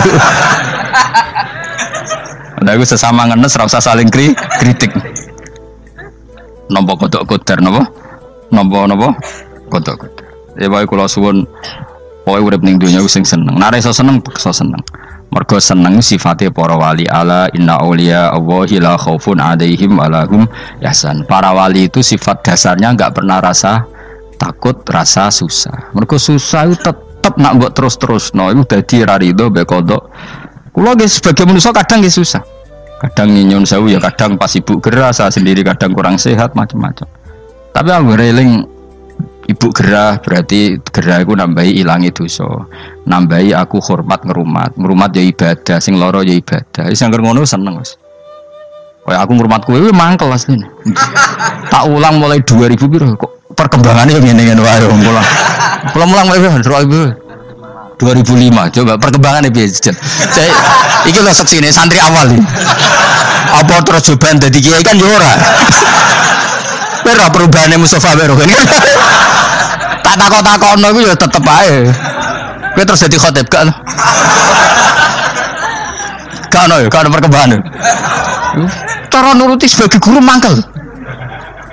Maksud aku sampean krungu kabar Mustofa dadi mubalek kondang, taruhe entuk tadukun kondang kan ya ora krungu kabar. Ya ngene-ngene wae. Tapi menawa barokah didikan ikhlas sehingga ra pendek karir. Ya tapi jenenge kiai sati gede seneng ya. Ora cek urip seneng. Ngono ae ora usah ngenteni alim kemen kecewa. Boy latih seneng latih. Saya pernah baca kitab dan itu tak kenang betul. Adat yang dibikin Allah pasti lebih baik dari bayangan Anda. Terus ning kitab itu contohnya ngene. Umumnya orang kalau kaya kan temannya banyak. Ketika miskin teman-temannya itu menghilang atau menghindar. Itu kata kitab itu tuh bagus. Adat begitu itu bagus. Allah bikin adat itu tuh berkah. Coba kalau kamu temannya orang kaya-kaya, ketika kamu miskin teman kamu tetap dolan. Pasiku kue beca, pasiku kue buruh ning wong. Kayak apa malunya kita? Jadi tontonan teman-teman kita yang dulu kaya. Barokahnya Allah bikin adat nak kita melarat ora ditiliki, pas melarat wis ora ono sing roh. Lho malu lho melarat dadi delok-delokan. Ayo kowe dhisik sugih tumpakan Ferrari, geng Lamborghini atau geng Mercy, geng Alphard. Bareng ngono kowe melarat bure wong disentak-sentak mbek majikamu. Ditiliki kancamu dhisik. Isen gak? Ayo milih ditiliki atau ora yo? Milih ora kan? Artinya Allah bikin adat nek melarat ditinggal temannya itu bagus. Nek mati wae ngono. Selama ini orang kan gerutu, aku semarat konco lali, apik lali ngono lho. Bang to. Artinya Allah kalau bikin adat nek mati wae. Wisen lho kan. Wisen lho melarat digedul-gedul aduh. Ya milih digedul-gedulan ora? Milih ndak kan? Lah milih ndak terus Allah bikin adat lalah konco-konco kita zaman sugih lali. Bisa anggap iku barokah. Tapi uang kadang kan gak terima. Padahal Allah bikin adat itu dikira-kira. Tetap apa yang jadi sunnatullah itu yang terbaik. Dalam Islam senang itu sudah ibadah. Jadi di antara ibadah terbaik manusia itu senang. Jadi kalau analoginya kita dikasih rumah teman atau mertua atau guru atau siapa saja, hal paling menjengkelkan itu ya sudah dapat gratisan gerutu itu geremeng. Nah ini kita sudah pakai buminya Allah itu gratis, pakai airnya ya gratis, pakai oksigen ya gratis, kok masih gerutu, itu sudah jadi hamba yang nggak bener itu. Jadi bayangkan kalau kita pakai oksigen bayar, pakai buminya bayar, pakai airnya bayar semua, kayaknya kita tidak mampu membayar ya. Dan kita sama Allah hanya disuruh ikrar, disuruh sujud. Pentingnya ilmu satu bahwa itu akan menjadikan satu perilaku. Misalnya begini ya, dulu itu kiai-kiai Jawa zaman dulu itu berpatokan karena dulu pemerintahan Hindia Belanda, seorang lagi masih pemerintahan Hindia Belanda. Itu dalil yang sering diutarakan itu sebaik-baiknya umara itu yang datang ke ulama, terus sejelek-jeleknya ulama itu yang datang ke umara. Tapi semenjak pemerintahan Indonesia dan kemudian ditandai beberapa tokoh kayak Gus Wahid putra Kiai Hasyim jadi Menteri Agama, ada Gus Wahid putra Kiai Wahab juga jadi Menteri Agama, ada Kiai Fatur Rahman keluarga Mbah Maimun, keluarga Sarang juga pernah jadi Menteri Agama. Kemudian bersamaan dengan itu dibangunlah satu pegangan ilmu. Pegangan ilmu ini penting karena ini yang mengilhami semua orang Islam, terutama ya utamanya ulamanya. Ada seorang ustadz, seorang guru ngaji yang karena melihat rata-rata penguasa itu zalim ya, datang ke Harun ar-Rasyid. Ini perlu disemak, datang ke Khalifatullah atau Amirul Mukminin Harun ar-Rasyid. Karena beliau seorang raja tentu terduga lah atau ya umumnya atau gimana lah istilahnya itu ya rata-rata ya agak seenaknya namanya raja, namanya penguasa. Ini dalam pikiran ustadz itu tidak mesti dalam fakta. Kemudian si ustadz itu matur, ya Amirul Mukminin, inni nasihun lak famusyaddidun alaika fala tajidanna fi nafsika syai'an. Saya ini mau nasihati Anda, kemudian saya cara nasihati itu keras. Tolong jangan dimasukkan hati. Dia bilang famusyaddidun alaika. Saya nanti kalau nasihati itu keras sekali. Tolong dimaklumi karena ini penting, karena Anda harus dinasihati secara keras. Tapi sebelum nasihat itu diutarakan, kata Harun ar-Rasyid, karena beliau Bani Abbas dan beliau orang alim termasuk muridnya Imam Malik, kata Harun ar-Rasyid, uskut, kamu diam Ustaz. Inna Allaha ta'ala arsala man huwa khairun minka ila man huwa syarrun minni wa ma'adhalika yaqulu Allahu ta'ala faqura lahu qawlan layyinal la'allahu yatadzakkaru aw yakhsha. Jadi ini sekaligus etika dan norma ya bagi semua dai di Indonesia dan semua kita. Wahai Ustadz, kamu diam. Allah Ta'ala itu ngutus orang yang lebih baik ketimbang kamu, yaitu Nabi Musa, ke orang yang lebih jelek ketimbang saya, yaitu ke Fir'aun. Itu saja harus pakai etika, faqula lahu qawlan layyinan. Kamu harus ngomong yang halus ya. Jadi intinya ini Harun ar-Rasyid komplain, kamu itu kalau jadi Ustadz ngaji kira-kira gitu. Jadi betapa baiknya orang dulu memahami Quran. Jadi Quran itu dibaca, kemudian kita mungkin baca terus jadi cerita, mungkin ada yang baca jadi perilaku, ada yang baca kemudian itu mengilhami, membentuk. Nah kira-kira itulah yang membentuk kiai alim di NU, di beberapa pesantren maupun orang-orang alim di luar NU. Asal apa ya, ngajinya dan bacanya seperti kita, pasti seperti itu. Karena cara berpikir tadi. Sudah, jadi akhirnya si Ustadz tadi keluar dan minta maaf, anta a'lamu minni, ternyata engkau lebih alim ketimbang saya. Jadi kalimat famusyaddidun alika, saya akan keras cara memberi nasihat, itu yang diket, yang dipotong, yang dibatalkan atau yang diralat oleh Khalifatul Harun ar-Rasyid. Yaitu dikatakan inna wa ta'ala arsala man huwa khairun minka ila man huwa syarrun minni. Yaitu Allah mengutus orang yang lebih baik ketimbang kamu, yaitu Nabi Musa, ke orang yang lebih jelek ketimbang saya, yaitu Fir'aun. Itu pun harus faqula lahu qawlal layyinan. Cara berdakwah harus dengan kata-kata yang halus, yang lembut, yang indah. Dan dengan kata-kata itu diharapkan la'allahu yatadzakkaru aw yakhsha. Semoga yang didakwai menjadi ingat. Sehingga dengan kemampuan ilmiah seperti ini menjadi pegangan bersama bahwa kita sebagai dai atau sebagai tetangga atau sebagai sama-sama warga Indonesia, bawaan kita memang harus faqula lahu qawlan layyinan la'allahu yatadzakkaru aw yakhsha. Kemudian dalam disiplin ilmu yang lain, halus itu tidak kuat. Angin itu ya halus, tapi kalau di manage itu jadi kekuatan yang dahsyat. Begitu juga air dan sebagainya. Sehingga tidak perlu khawatir terus kalau dakwah halus itu tidak punya efek yang signifikan. Tidak juga. Allah Ta'ala itu pengelola angin. Angin itu kekuatannya dahsyat. Sehingga Nabi Sulaiman dikasih kekuatan angin dan bisa terbang kemana-mana. Kemudian sekarang jadi teknologi yang banyak memanfaatkan angin. Mulai rem, mulai apa saja. Sehingga dari cerita saya ini kemudian terus kiai-kiai itu membentuk dakwah termasuk di ekonomi dengan cara yang rileks. Nah cara rileks itu satu tentu dimulai dengan ilmu. Misalnya begini, saya beri contoh. Ketika ada orang melafadzkan kalimat la ilaha illallah, tiada Tuhan selain Allah.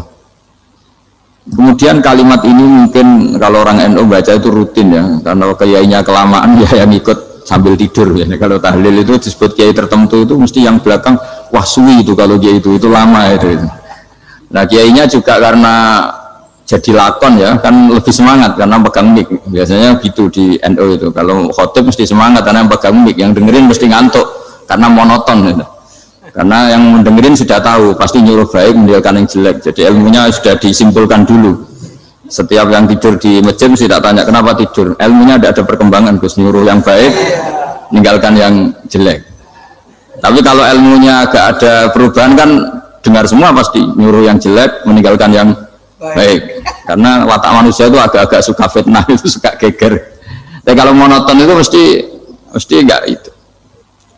Tapi yang menjadi pegangan kita, saya ulang lagi, itu ilmu dulu. Saya ulang lagi itu dulu. Saya berkali-kali menyontohkan, kalau ada orang kafir, orang yang tidak bersyahadat 70 tahun, kemudian dia bersyahadat sekali saja di akhir hayatnya. Itu kata Allah, qulil ladzina kafaru iyantahu yughfar lahum ma qad salaf. Katakan ke mereka yang kafir, jika dia mau bersyahadat, itu masa lalunya diampuni semua. Sehingga kedahsyatan kalimat ini luar biasa. Orang yang kafir 70 tahun saja, barokahnya la ilaha illallah ini, dosanya bisa diampuni semua. Nah kemudian karena ilmu ini tidak begitu populer atau kurang dipopulerkan, atau kita sendiri kurang menghayati, sehingga la ilaha illallah itu lebih dianalisis. Cara lafadz ini, pelafatannya ada sanadnya enggak ya gitu. Terus cara melafatkan bareng-bareng seperti itu ada tumpengan ini bid'ah enggak ya. Jadi pertanyaannya sudah tidak tentang keramatnya atau sakralnya atau fadilahnya la ilaha illallah, tapi sudah macam-macam. Dan cara seperti ini ada hadisnya enggak, legal enggak, terus ada sanadnya enggak. Jadi saya mohon semohon-mohonnya untuk teman-teman yang di Al-Iman itu harus ngaji ya. Ngaji itu nanti kamu tahu cara mandang sebuah ibadah atau perilaku atau apa sajalah tahu. Karena al ilmu yurisul ahwal, ilmu itu bisa mengilhami cara pandang. Dulu yaitu saya ulang lagi, ketika zaman Hindia Belanda, karena pemerintahnya Hindia Belanda itu ulama-ulama keras sekali, sejelek-jeleknya ulama itu yang datang ke Umarok. Tapi setelah era Mbah Hashim, era sampai Mbah Maimun, itu mereka peduli sama Umarok, sama semuanya sama-sama warga Indonesia yang ingin melihat Indonesia yang lebih baik. Sehingga banyak, ya kakak saya sendiri pernah wakil bupati, terus putra Mbah Maimun wakil gubernur, ini teman saya di Hafid ya bupati. Semenjak itu terus, dan itu nggak lepas dari cara pandang, yaitu cara pandang diantaranya adalah cerita tentang Nabi Musa yang Allah tetap peduli sama Fir'aun, sehingga tetap didakwai Nabi siapa? Musa. Dan posisi Musa datang bukan memanggil. Ya, cuma sampai sekarang tuh belum pernah ke kantor bupatinya Pak Hafid, karena kadang-kadang orang terus curiga mengajukan proposal, jadi agak repot. Ketemu bupati itu sialnya kiai kan mesti pikirannya orang bupati ini nyangoni, kiai ini disangoni itu. Jadi terus kayak kita fakir miskin itu. Jadi makanya saya itu belum pernah datang. Tapi alhamdulillah karena beliau berambisi menjadi wa khairul umara mayatuna babal ulama. Jadi datang tapi sangat ambisius ingin mengalahkan ulama, karena dia kalau datang statusnya lebih tinggi. Ya tidak apa-apa, ini tawaduk tapi niatnya agak begitu tawaduk. Jadi saya sering ke Jakarta, tapi ya tadi jarang ya. Biasanya mengantarkan waktu hanya pas saja, tidak kurang tidak lebih. Biasanya ngajar di pondoknya Pak Kures itu di Baitul Quran ya. Hanya ngajar santri-santri itu. Nah, jadi pemahaman Quran dulu itu kata Imam Ghazali itu membaca Quran itu membaca, bukan bercerita. Kalau kamu membaca seperti ini, kunta qori'an, kamu pembaca. Pembaca itu yang mengambil pelajaran. Tapi kalau kamu hanya cerita, itu namanya kunta hakian. Sebenarnya Anda tidak membaca Quran, tukang cerita. Misalnya tadi, cerita Nabi Musa datang ke Fir'aun. Itu kalau kamu hanya cerita, wah dulu itu ada orang namanya Fir'aun, didakwai Nabi yang namanya Musa. Ya namanya tukang cerita. Kalau kamu pembaca tidak gitu. Betapa baiknya Allah, orang sengawur Fir'aun saja inginnya Allah masih ingin diselamatkan dengan mengutus Nabi Musa kekasihnya. Itu namanya kunta qori'an, kamu pembaca betul, bukan kunta hakian, kamu tukang cerita. Begitu juga seterusnya tentang Quran, ayat-ayat seterusnya. Sehingga yang diharapkan dari pembacaan Quran itu memang kita sebagai ahli baca, ahli mu'tabir ya, ahli yang ngambil pelajaran, bukan tukang apa? Cerita.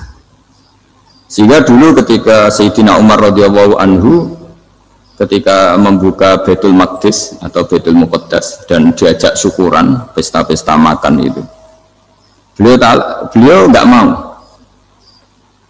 Ketika ditanya kenapa engkau nggak mau, alasannya itu langsung beliau baca Quran. Jadi saya punya sekian contoh, saya ulang lagi, saya punya sekian contoh. Orang-orang dulu dengan Quran itu menyatu, bukan sekedar dihafal tapi menyatu. Sehingga bawaannya itu sudah Qurani, sudah Qurani. Saya beri contoh pertama Rasulullah SAW, nanti Umar kedua. Rasulullah itu pernah nggak makan sampai 3 hari. Terus ditanya oleh sahabat, lalu kekuatan engkau bisa hidup apa? Terus menghentikan al-aswadani, maksudnya itu tamar dan air, hanya makan kurma dan air. Tapi beliau tidak ketemu roti atau nggak ketemu nasi lah kalau orang Indonesia. Ketika hari ketiga dikasih makan oleh sahabat, dipotongkan kambing, kemudian baru makan 3 lukmah, kira-kira ya 3 asupan nasi, berhenti. Padahal sahabat yang lapar sama dengan Rasulullah itu membayangkan Nabi itu sampai kenyang, sampai apa. Tapi ketika ditanya, seperti ini pun nanti ada hisabnya. Walatus alunna yauma idzin anin naim. Jadi acara makan-makan gini itu nanti ada hisabnya. Nabi nangis. Hanya sahabat nggak jadi nerusin makan. Jadi ketakutan orang dulu sama ketika Sayyidina Umar dijak pesta ketika memenangkan Baitul Maqdis itu. Inna wa ta'ala ayyara qauman. Allah itu mengkritik sebuah komunitas kaum karena apa? Adhabtum thayyibatikum fi hayatikum ad-dunya wastamta'tum biha.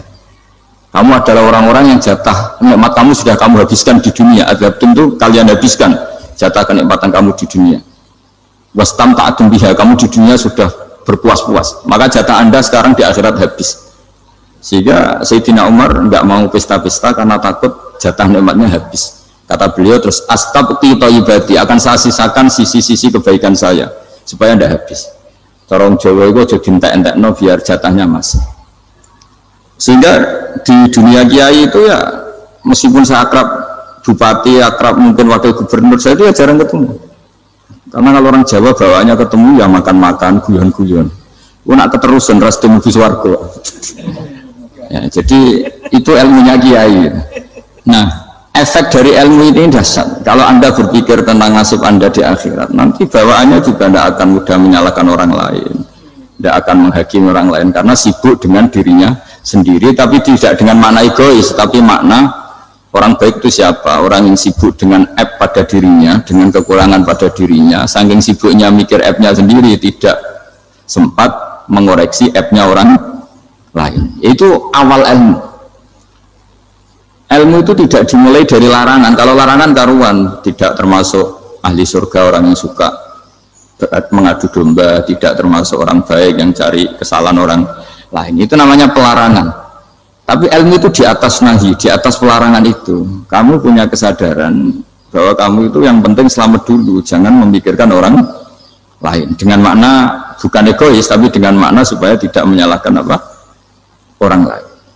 Nah, saya termasuk ya boleh dikatakan kiai lah, yang paling fanatik bahwa semuanya itu harus dimulai dari ilmu. Ya saya ulang lagi, dimulai dari ilmu. Nah, dari sini kemudian saya berharap Indonesia menjadi damai, menjadi baik. Itu bukan karena kita baik-baik banget ya, tidak mungkin kita ada nabi, tapi karena sudah sibuk dengan memikirkan kesalahan diri sendiri. Sehingga misalnya kita baca Quran, Rabbana zalamna anfusana, lalu kita langsung ingat betapa hubungan kita dengan Allah itu harus ikrar dulu, merasa zalim dulu, merasa salah dulu. Nah, kalau semua orang merasa salah di depan Allah itu mesti bawaannya agak mudah menyalahkan orang lain, karena kita bilang Rabbana zalamna anfusana.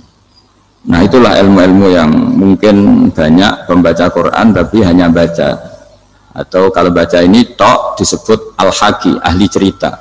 Yang dibutuhkan tuh al-qari, pembaca kemudian mu'tabir, kemudian mau beriktibar. Seperti yang dilakukan tadi Harun ar-Rasyid tadi. Inna wa ta'ala arsala man huwa khairun minka ila man huwa syarrun minni. Wa ma'adzalika yaqulu wa ta'ala faqula lahu qaulal layyin. Ini kamu tidak usah memaksakan musyaddid keras sama saya, karena Allah Ta'ala telah mengutus orang yang lebih baik ketimbang kamu, yaitu Nabi Musa, ke orang yang lebih jelek ketimbang saya, yaitu Fir'aun. Itu saja harus beretika, faqula lahu qawlan layyinan la'allahu yatadzakkaru aw yakhsha. Dan alhamdulillah bawaan kita sebagai orang timur atau orang Jawa itu kalau mau ngandani orang itu halus sekali. Di antara bentuk kehalusan kata-kata diceritakan di ayat lain ketika Nabi Musa ketemu Fir'aun.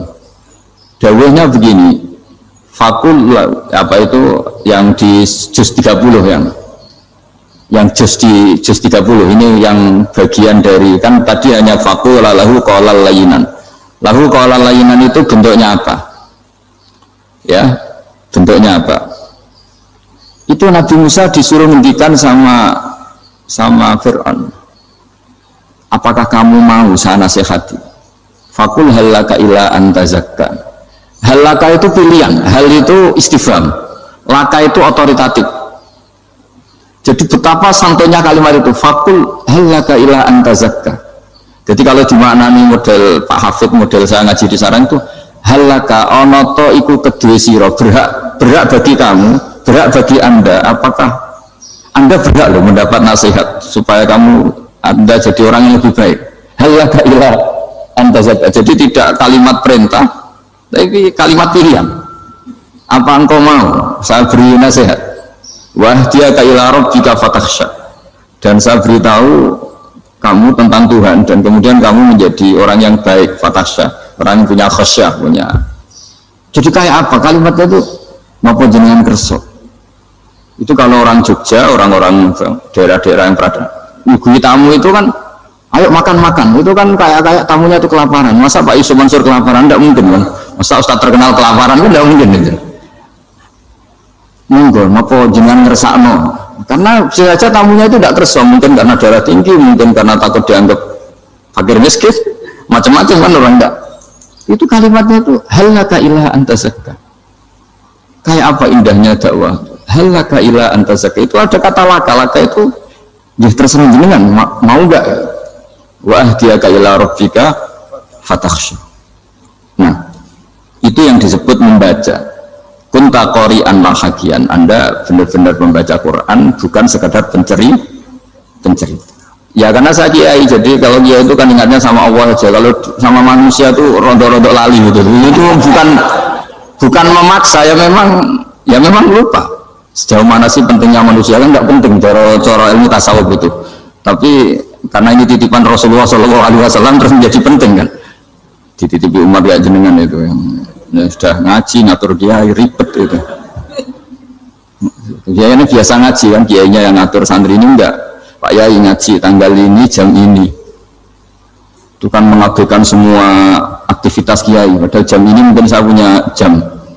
Mungkin jalan-jalan atau ngaji atau mutolaah atau munajat. Gara-gara Pak Zakaria ini terus Mas Tamam ini yang provokasi. Harus ngaji di jam ini, tema ini. Saya itu kalau ngaji ditentukan tema itu, ini memang saya agak keras di bab ini. Itu kayak ibarat gini loh. Saya ini dokter, kemudian ada orang yang sakitnya itu jantung, terus bilang ke saya, Pak dokter sembuhkan kukul saya. Wong penyakit ekstrimnya itu jantung, kok bila disembuhkan apa? Kukul. Kan tidak penting, sembuh tidak sembuh, kukul itu kan tidak penting. Jerawat itu. Kiai itu tahu kesalahan paling fatal manusia itu akidah. Tapi kadang-kadang mintanya ilmu yang tidak akidah, yang tidak penting. Jadi kadang-kadang kiai itu ya diguru betul kalau di Indonesia. Misalnya, ini tidak nyindir loh, memang marah betul loh kalau di bab-bab seperti ini. Tapi ini biar jadi ilmu masif, ilmu yang general. Saya ulang lagi ya, Anda jadi dokter, tahu pasien Anda ini penyakit jantung kronis atau sudah fatal lah sudah. Terus orang itu bilang, Pak Yai, itu Pak dokter, tolong obati kulit saya supaya tidak jerawatan. Kamu bilang ini orang aneh enggak? Aneh kan? Nah, kiai juga gitu. Saya sering itu ada orang mau haji itu, Gus doain saya jadi haji mabrur. Pernah belajar haji Pak? Dereng Mas. Mungkin enggak, orang belum belajar nyupir terus kemudian minta didoain, Gus saya mau nyupir doain selamat. Nyupir aja nggak bisa kok minta doa selamat. Harusnya urutannya kan belajar dulu baru minta doa. Tapi kali ini aliman bener ngajaknya akidah dulu, ahli sunnah. Nah itu bener karena akidah itu hal yang prinsip memang harus. Kalau kebetulan nggak bener taruh visi betul. Untungnya kalau temanya bener. Jadi saya mohon ke seluruh orang-orang yang mau ngaji ke kiai itu, tema itu biar yang milih kiai supaya tahu prioritas yang harus benahin. Jangan tema yang kita yang milih, jangan-jangan tema yang kita pilih itu tidak mendesak atau tidak penting. Ini bukan apa-apa, ini saking ingin baik saya ya, keinginan baik saya supaya dulu zaman sahabat ya gitu. Kalau ada pertanyaan salah sama Nabi dibenerin, cuma Nabi terlalu bijak, cara benerin tuh enak. Kalau saya karena tidak Nabi saja ya agak-agak kasar kan, kalau tidak Nabi tidak wajib bener terus. Yang wajib bener terus itu Nabi. Saya beri contoh. Nabi itu ngendikan tentang kiamat. Kiamat itu dahsyat, mengerikan gini-gini. Kalau pikirannya orang kampung itu begini, Nabi ini aneh. Cerita kiamat dahsyat tapi nggak ada tanggalnya, nggak ada tahunnya. Harusnya ada dong biar kita bisa persiapan. Sehingga Nabi disomasi di tengah-tengah khutbah itu, ya Rasulullah mata sah. Nah, karena ini orang Bedui, Nabi nggak dengerin, mas diulang lagi. Mata sah ya Rasulullah. Ketika Nabi mengabaikan itu ada dua kelompok sahabat, yang satu bilang lam yasma, Nabi tidak dengar sehingga mengabaikan. Yang kedua bilang sami'a wa kariha, Nabi sebenarnya mendengar tapi tidak berkenan. Tapi diulang lagi ketiganya, ya Rasulullah mata sah. Akhirnya Nabi jawab, mau tidak mau, karena kalau enggak ya dia, namanya orang Bedui ngomong terus. Nabi balik tanya, ya karena cara berpikir dia kalau kiamat itu jelas kapannya kan bisa persiapan gitu. Kalau enggak pas mau kiamat terus pas ngaji Quran apa kan bisa persiapan itu. Akhirnya Nabi balik tanya, ma'atatalah, kalau kamu berani tanya kiamat lalu persiapan kamu apa? Ya terus orang itu bilang masyhur itu, ma'atatalah kabira sholatin wala syamin wala kadza wa kadza walakinni uhibbuka. Saya sebenarnya tidak punya persiapan ya Rasulullah, cuma persiapan banyak puasa ya enggak, banyak sholat enggak, tapi saya mencintai engkau.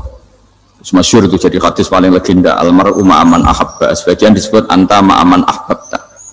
Ini kata semua sahabat yang di masjid. Si Bedui ini orang paling dibenci sahabat karena mengganggu Nabi saat khutbah, tapi akhirnya ini menjadi orang paling dicintai sahabat karena barokahnya itu hadis itu keluar secara terbuka, almar'u ma'aman ahabba. Sebagai riwayat yukhsyarul mar'u ma'aman ahabba, nanti orang akan sowan sama Allah bersama orang yang mereka cintai. Itu sahabat-sahabat fama farihu ba'dal Islam farahahum biadal hadis. Mereka tidak pernah senang setelah masuk Islam sesenang hadis ini. Karena kita tidak perlu soleh-soleh banget, cukup nyintai orang apa? Soleh gitu. Makanya saya sekali bilang itu ya, kadang-kadang saya jadi orang alim itu ya rugi. Ruginya tadi. Misalnya untuk menjadi orang alim harus hafal Quran, ngaji Bukhari, Muslim, Ikhya. Ternyata pengumuman kedua orang nggak bisa apa-apa. Gelombang kedua para pecinta waduh itu kan repot ya. Jadi kita yang jadi orang alim susahnya bukan main, ternyata disaingi pengumuman kedua dan para pecintanya. Wah itu kan akhirnya ketemu orang-orang nggak jelas tadi itu. Nah itu ya termasuk farah dalam Islam, farhatul aibin. Jadi seneng itu di Islam itu ibadah. Ya qul bi fadlillah wa bi rahmati fa bidzalika falyafrahu. Senang itu diperintahkan Allah. Saya tuh sering di kamar, kadang itu nyun sewu kayak gatelan gitu, apa itu. Ya agak kukur-kukur terus merengut saja malu. Malu saya itu dilihat Allah kok kayak agak ridho itu malu. Ya kayak tadi lah, kamu dikasih rumah gratis, kemudian pas yang ngasih datang kamu kelihatan cemberut, itu yang ngasih kan mangkel. Udah dikasih gratis masih cemberut. Sama hubungan kita dengan Allah itu semuanya dikasih gratis. Makanya tabassum, senyum itu ibadah. Kita yang nekuni ilmu hadis, betapa hebatnya Nabi ngendikan, kalau kamu tidak bisa ibadah yang berat-berat, cukup ibadah senyum. Kadang ngendikan tol qati wajhin, kamu cukup berwajah yang indah, yang menyenangkan. Tabassum, senyum. Kalau kamu tidak bisa membalas jasanya orang yang ngasih, minimal kamu senyum, minimal kamu kelihatan senang gitu. Makanya senang itu sudah ibadah. Dan sekarang orang untuk senang aja susah, karena bawaannya nuntut orang lain supaya kayak keinginan dia, bawaannya nuntut, ya ribet. Kalau gitu ya ribet. Makanya saya bilang al ilmu yurisul ahwal, ilmu itu diperkuat. Nanti yurisul ahwal, ilmu itu akan membentuk Anda. Dulu beberapa raja itu ya kumo luhur karena jadi raja, punya apa saja. Tapi punya penasihat ulama itu ya, nasihat itu sederhana. Ada seorang raja tanya ke kiai, gimana dengan semua kerajaan saya? Wah, padahal dia punya apa saja. Jenengan miskin sekali, itu kerajaan seluas ini. Kok bisa aja? Terus ditanya sama si ulama tadi, andaikan Anda di padang pasir, kemudian kalau tidak minum segelas air itu mati, apakah Anda akan membeli segelas air ini dengan semua kerajaan Anda? Oh iya, pasti apapun saya lakukan untuk mendapat satu gelas air. Terus la tafrah bimulkin la yusawi syarbatamain. Kamu jangan bangga dengan kerajaan yang nilainya itu enggak sebanding dengan segelas apa? Air. Akhirnya raja itu mikir, saya tidak jadi raja bisa hidup, tapi kalau enggak minum air mati. Berarti penting satu gelas air. Akhirnya lama-kelamaan ini untuk kerajaan itu biasa, ternyata enggak sepenting segelas air. Ya seperti kita lah, misalnya orang enggak punya alpat itu enggak malu. Tapi kalau nggak punya celana itu malu. Kamu mau punya alpat tapi nggak punya celana? Kan nggak mau. Yaitu ilmu. Ilmu itu yurisul akhwal. Ilmu akan melahirkan satu perilaku. Jadi kalau ilmu Anda mantap, pasti syukurnya juga mantap. Gitu. Ya makanya saya termasuk kiai yang selalu mendorong pentingnya ilmu. Bahkan kata Sufyan As-Tsauri ngendikan saking pentingnya ilmu ada kata fa'lam annahu la ilaha illallah. Dimulai kata fa'lam. Dan saking pentingnya ilmu itu setiap nabi itu status permanennya itu hanya satu, mengajar. Rabbana wab'ats fihim rasulam minhum yatlu 'alaihim ayatik, membacakan ayat-ayat Allah, sampai wa yu'allimuhumul kitab, mengajarkan kitab wal hikmah. Bahkan Allah sendiri wasofa dzatahul 'aliyah bi annahu al-muallim. Yaitu Allah ngendikan Ar-Rahmanu 'allamal Qur'an. Jadi betapa hebatnya pengajar. Allah sendiri mensifati dirinya itu Ar-Rahmanu 'allamal Qur'an. Allah itu Maha Rahman yang mengajarkan Quran. Di surat Iqra juga disebutkan Iqra wa rabbukal akram alladzi allama bil qalam. Jadi Allah mensifati dirinya sebagai pengajar. Kayak apa pentingnya mengajar? Karena al ilmu yurisul ahwal. Ilmu ini melahirkan satu sikap. Pernah ada orang hartanya itu habis karena ngobati ibunya. Terus datang ke saya, dia sumpek karena hartanya habis ngobati ibunya. Terus dia bilang, Gus, saya ini sekarang sudah miskin karena ibu saya sakit dan harta saya habis untuk ngobati ibu saya. Terus tak guyoni sama saya, kon kepen pinter apa kepen goblok? Kepen pinter Gus. Ingin pinter apa ingin goblok? Katanya ingin pinter. Kalau ingin pinter bahasanya jangan gitu. Harta kamu itu masih di akhirat karena habis untuk ngobati ibu. Bayangkan kalau habis untuk maksiat itu habis betul. Terus dia mulai syukur. Alhamdulillah Gus, harta saya habis secara heroik karena untuk mengobati apa ibu. Sudah pinter dia. Akhirnya miskin sampai sekarang ya tetap pede saja karena masih punya tabungan di akhirat. Dan itu saya terinspirasi oleh ilmu juga. Jadi dulu Sayyidah Aisyah itu pernah nyimpan sepotong daging kambing, disimpan untuk dimakan beliau. Karena beliau mau iftar ya, mau buka atau apa. Singkat cerita, karena bawaan keluarga Nabi itu sakhok, ada orang minta dikasihkan. Suatu saat akhirnya kan habis. Terus Nabi tanya, yang daging tadi di mana? Habis. Terus Nabi cara menjelaskan itu indah sekali. Harta kamu itu baju yang kamu pakai nanti ya rusak. Yang kamu makan nanti ya ke WC.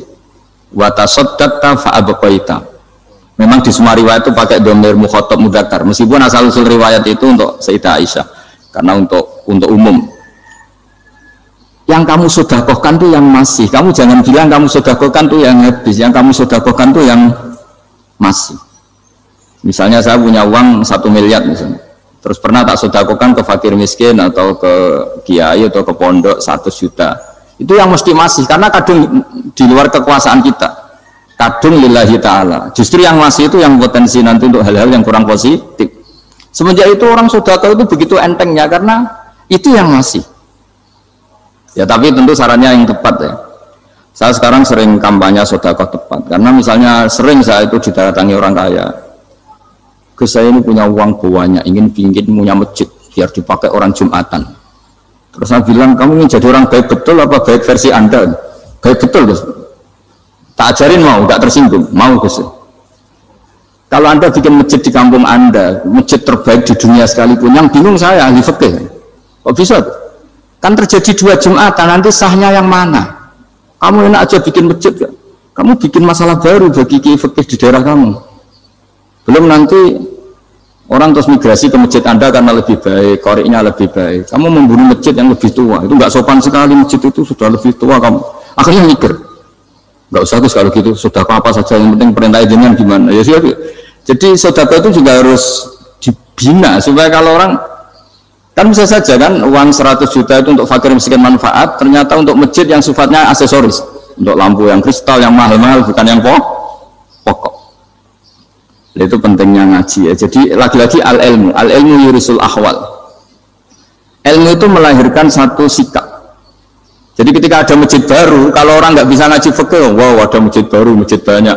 Tapi kalau yang ngaji fikih ngerti, ini malah ada masalah baru karena ada ta'dudul Jumatan. Gimana hukumnya 2 Jumatan dalam kondisi yang tidak mendesak? Makanya sekarang saya baru kampanye itu. Dulu itu kalau ada masjid banyak itu kan faktornya beda ormas, beda pemahaman atau agak jauh, masih hukum sosial. Atau bawaan kondisi, misalnya di dekat UGM itu ada masjid kampung pertama, bawaan masjid karena ada kantor besar, atau bawaan ada pabrik besar, atau ada sekolahan besar. Tapi sekarang itu ada pertanyaan baru, ada masjid baru karena ada orang kaya ingin bikin masjid, itu gimana ini hukum? Nah, tapi kalau orang nggak nekuni fikih itu ya langsung wah bagus untuk bangun masjid, bagus piye gini sing kangelan memfikihkan tadi. Nah itu ilmu. Jadi kalau yang tidak nekuni fikih itu ya tidak tersiksa, tapi yang nekuni fikih itu pasti tersiksa karena seperti itu tadi. Ya jadi saya mohon di antara cara kita dakwah secara damai itu dimulai dari Rabbana Zolamna Anfusana, itu dipakai Nabi di redaksinya digenti dengan makna supaya kita per individu matur Allah apa ini zolam tu nafsi zulman kabiron kafiran. Nah bawaannya orang mengaku zalim, mengaku salah itu kan sudah tidak sempat mikir salahnya orang apa lain. Dan dari sini kemudian dia jadi orang yang tawadhu, yang ubudiyah, yang macam-macam. Sehingga Nabi ini bukan dianggap ya, pasti penjelas terbaik. Terus Allah meredaksikan wa ma tuqaddimu li anfusikum min khairin tajiduhu indallah. Apa saja kebaikan yang kamu sudah berikan untuk Allah sampai akhirat itu ya pasti kamu temukan di akhirat. Terus yang terakhir saya beri contoh orang peminta-minta, sa'il. Itu Sayyid Ali Zainal Abidin, kalau ada orang minta-minta terus dikasih, misalnya dikasih ya 100.000 atau 50.000 atau 10.000 sesuai kemampuan yang memberi, itu marhaban biman hamala zadi ilal akhirah, saya terima kasih ya gara-gara kamu minta uang saya jelas sudah sampai akhirat. Coba kalau di rumah bisa saja untuk hal yang tidak positif. Jadi bawaannya itu, cara pandang itu rubah. Jadi sebenarnya kalau kita ngasih uang di masjid, ngasih kiai atau ngasih fakir miskin, ya uang itu yang masih, bukan yang habis. Itu watasodak kata fa'abqaita, yang kamu berikan itu hakikatnya yang masih. Karena sudah ada kamu otak-atik lagi, makanya disebut wakaf. Sebenarnya wakaf itu dulu secara makna lughat, saya ulangi secara lughat, maknanya itu sudah berhenti. Wakafun maknanya berhenti. Nah, sedekah itu dari kata sedekah maknanya benar. Orang yang sering sedekah berarti imannya benar. Orang yang uang sudah diberikan berarti dia sudah terputus, wakaf, berhenti dari hubungannya dengan dia. Sudah dikasihkan berarti selesai. Sehingga wakaf dan sedekah itu sebenarnya maknanya saling melengkapi. Kemudian orang-orang fikih karena ada disiplin ilmu tertentu, wakaf itu untuk sedekah yang permanen, yang abadi, kemudian sedekah untuk infak. Tapi itu kan hanya istilah-istilah dalam disiplin ilmu. Sebetulnya kalau pakai ilmu yang umum, sedekah ya bisa disebut wakaf, wakaf ya bisa disebut apa? Sedekah. Karena maknanya sedekah itu wakaf. Wakaf itu apa? Qat'u raqabatil malik an hadal mal atau an mali. Hubungan pemilik harta ini terputus dari harta itu. Jadi misalnya saya sudah wakaf tanah ini ke masjid, sudah diterima. Buat saya kepikiran gadekan atau menjual sudah tidak bisa, sudah berhenti di situ saja hubungan saya dengan kepemilikan harta itu. Makanya disebut apa? Wakaf. Dan kalau saya wakaf berarti menunjukkan kebenaran iman saya karena sudah menafkahkan sebagian harta untuk Allah Ta'ala. Itu sodak. Alhamdulillahirabbil alamin. Begitu tadi telah kita simak bersama-sama ceramah pengajian dari guru kita Gus Ba atau Kiai Haji Bahuddin Nur Salim di channel Konco Ngaji. Channelnya konco-konco yang suka mengaji lewat online begitu ya. Semoga saja kita semuanya tercerahkan, bisa memahami, bisa memberikan nasihat tadi, bisa menjadikan kehidupan kita ke depannya akan lebih baik. Kita akan merubah yang tadinya kurang baik bisa menjadi baik, dan yang sudah baik akan lebih baik lagi. Sebagai pengingat ya, yang belum tahu supaya tahu, yang sudah tahu akan lebih ingat dan lebih tahu lagi. Oke teman-teman semuanya, terima kasih yang sudah menyimak sampai ke penghujung video ini. Semoga saja kita semuanya selalu dalam lindungan Allah Subhanahu wa Ta'ala, selalu diberikan kesehatan, diberikan rezeki yang cukup, dan tetap dijaga dari hal-hal perbuatan yang tercela, selalu istiqomah dalam menjalankan agama, syariat-syariat agama, jauh dari perbuatan-perbuatan maksiat, selalu iman Islam sampai kapanpun begitu ya. Oke teman-teman yang baru saja bergabung dengan channel ini, supaya membantu menekan tombol subscribe supaya nantinya bila mana saya mengupload video yang terbaru ada notifikasi di perangkat Anda, dan silahkan untuk menyimaknya kembali. Untuk berikutnya silahkan ikuti terus, pantengin terus channel Konco Ngaji ini yang akan menyampaikan nasihat-nasihat agama yang Islami dari guru kita Gus Baha. Semoga saja bermanfaat dan menjadikan barokah untuk kehidupan kita semuanya ya. Oke teman-teman, terima kasih ya. Tidak lupa saya ucapkan yang baru bergabung, walaupun baru bergabung, yang menonton lama dan sebentar silahkan saja. Saya ucapkan terima kasih untuk yang sudah subscribe juga maupun yang belum subscribe. Tetap saya merasa berterima kasih kepada teman-teman semuanya. Kita jumpa lagi di pertemuan akan datang, dan untuk saat ini video kali ini kita sudah sekian dulu. Disambung lagi di lain kesempatan. Mohon maaf bila mana ada salah-salah kata dari saya pribadi, supaya dipermaaf ya. Dan untuk ucapan penutup saya ucapkan banyak terima kasih. Mohon maaf untuk segala kekurangan dari saya. Sampai jumpa lagi dan assalamualaikum warahmatullahi wabarakatuh.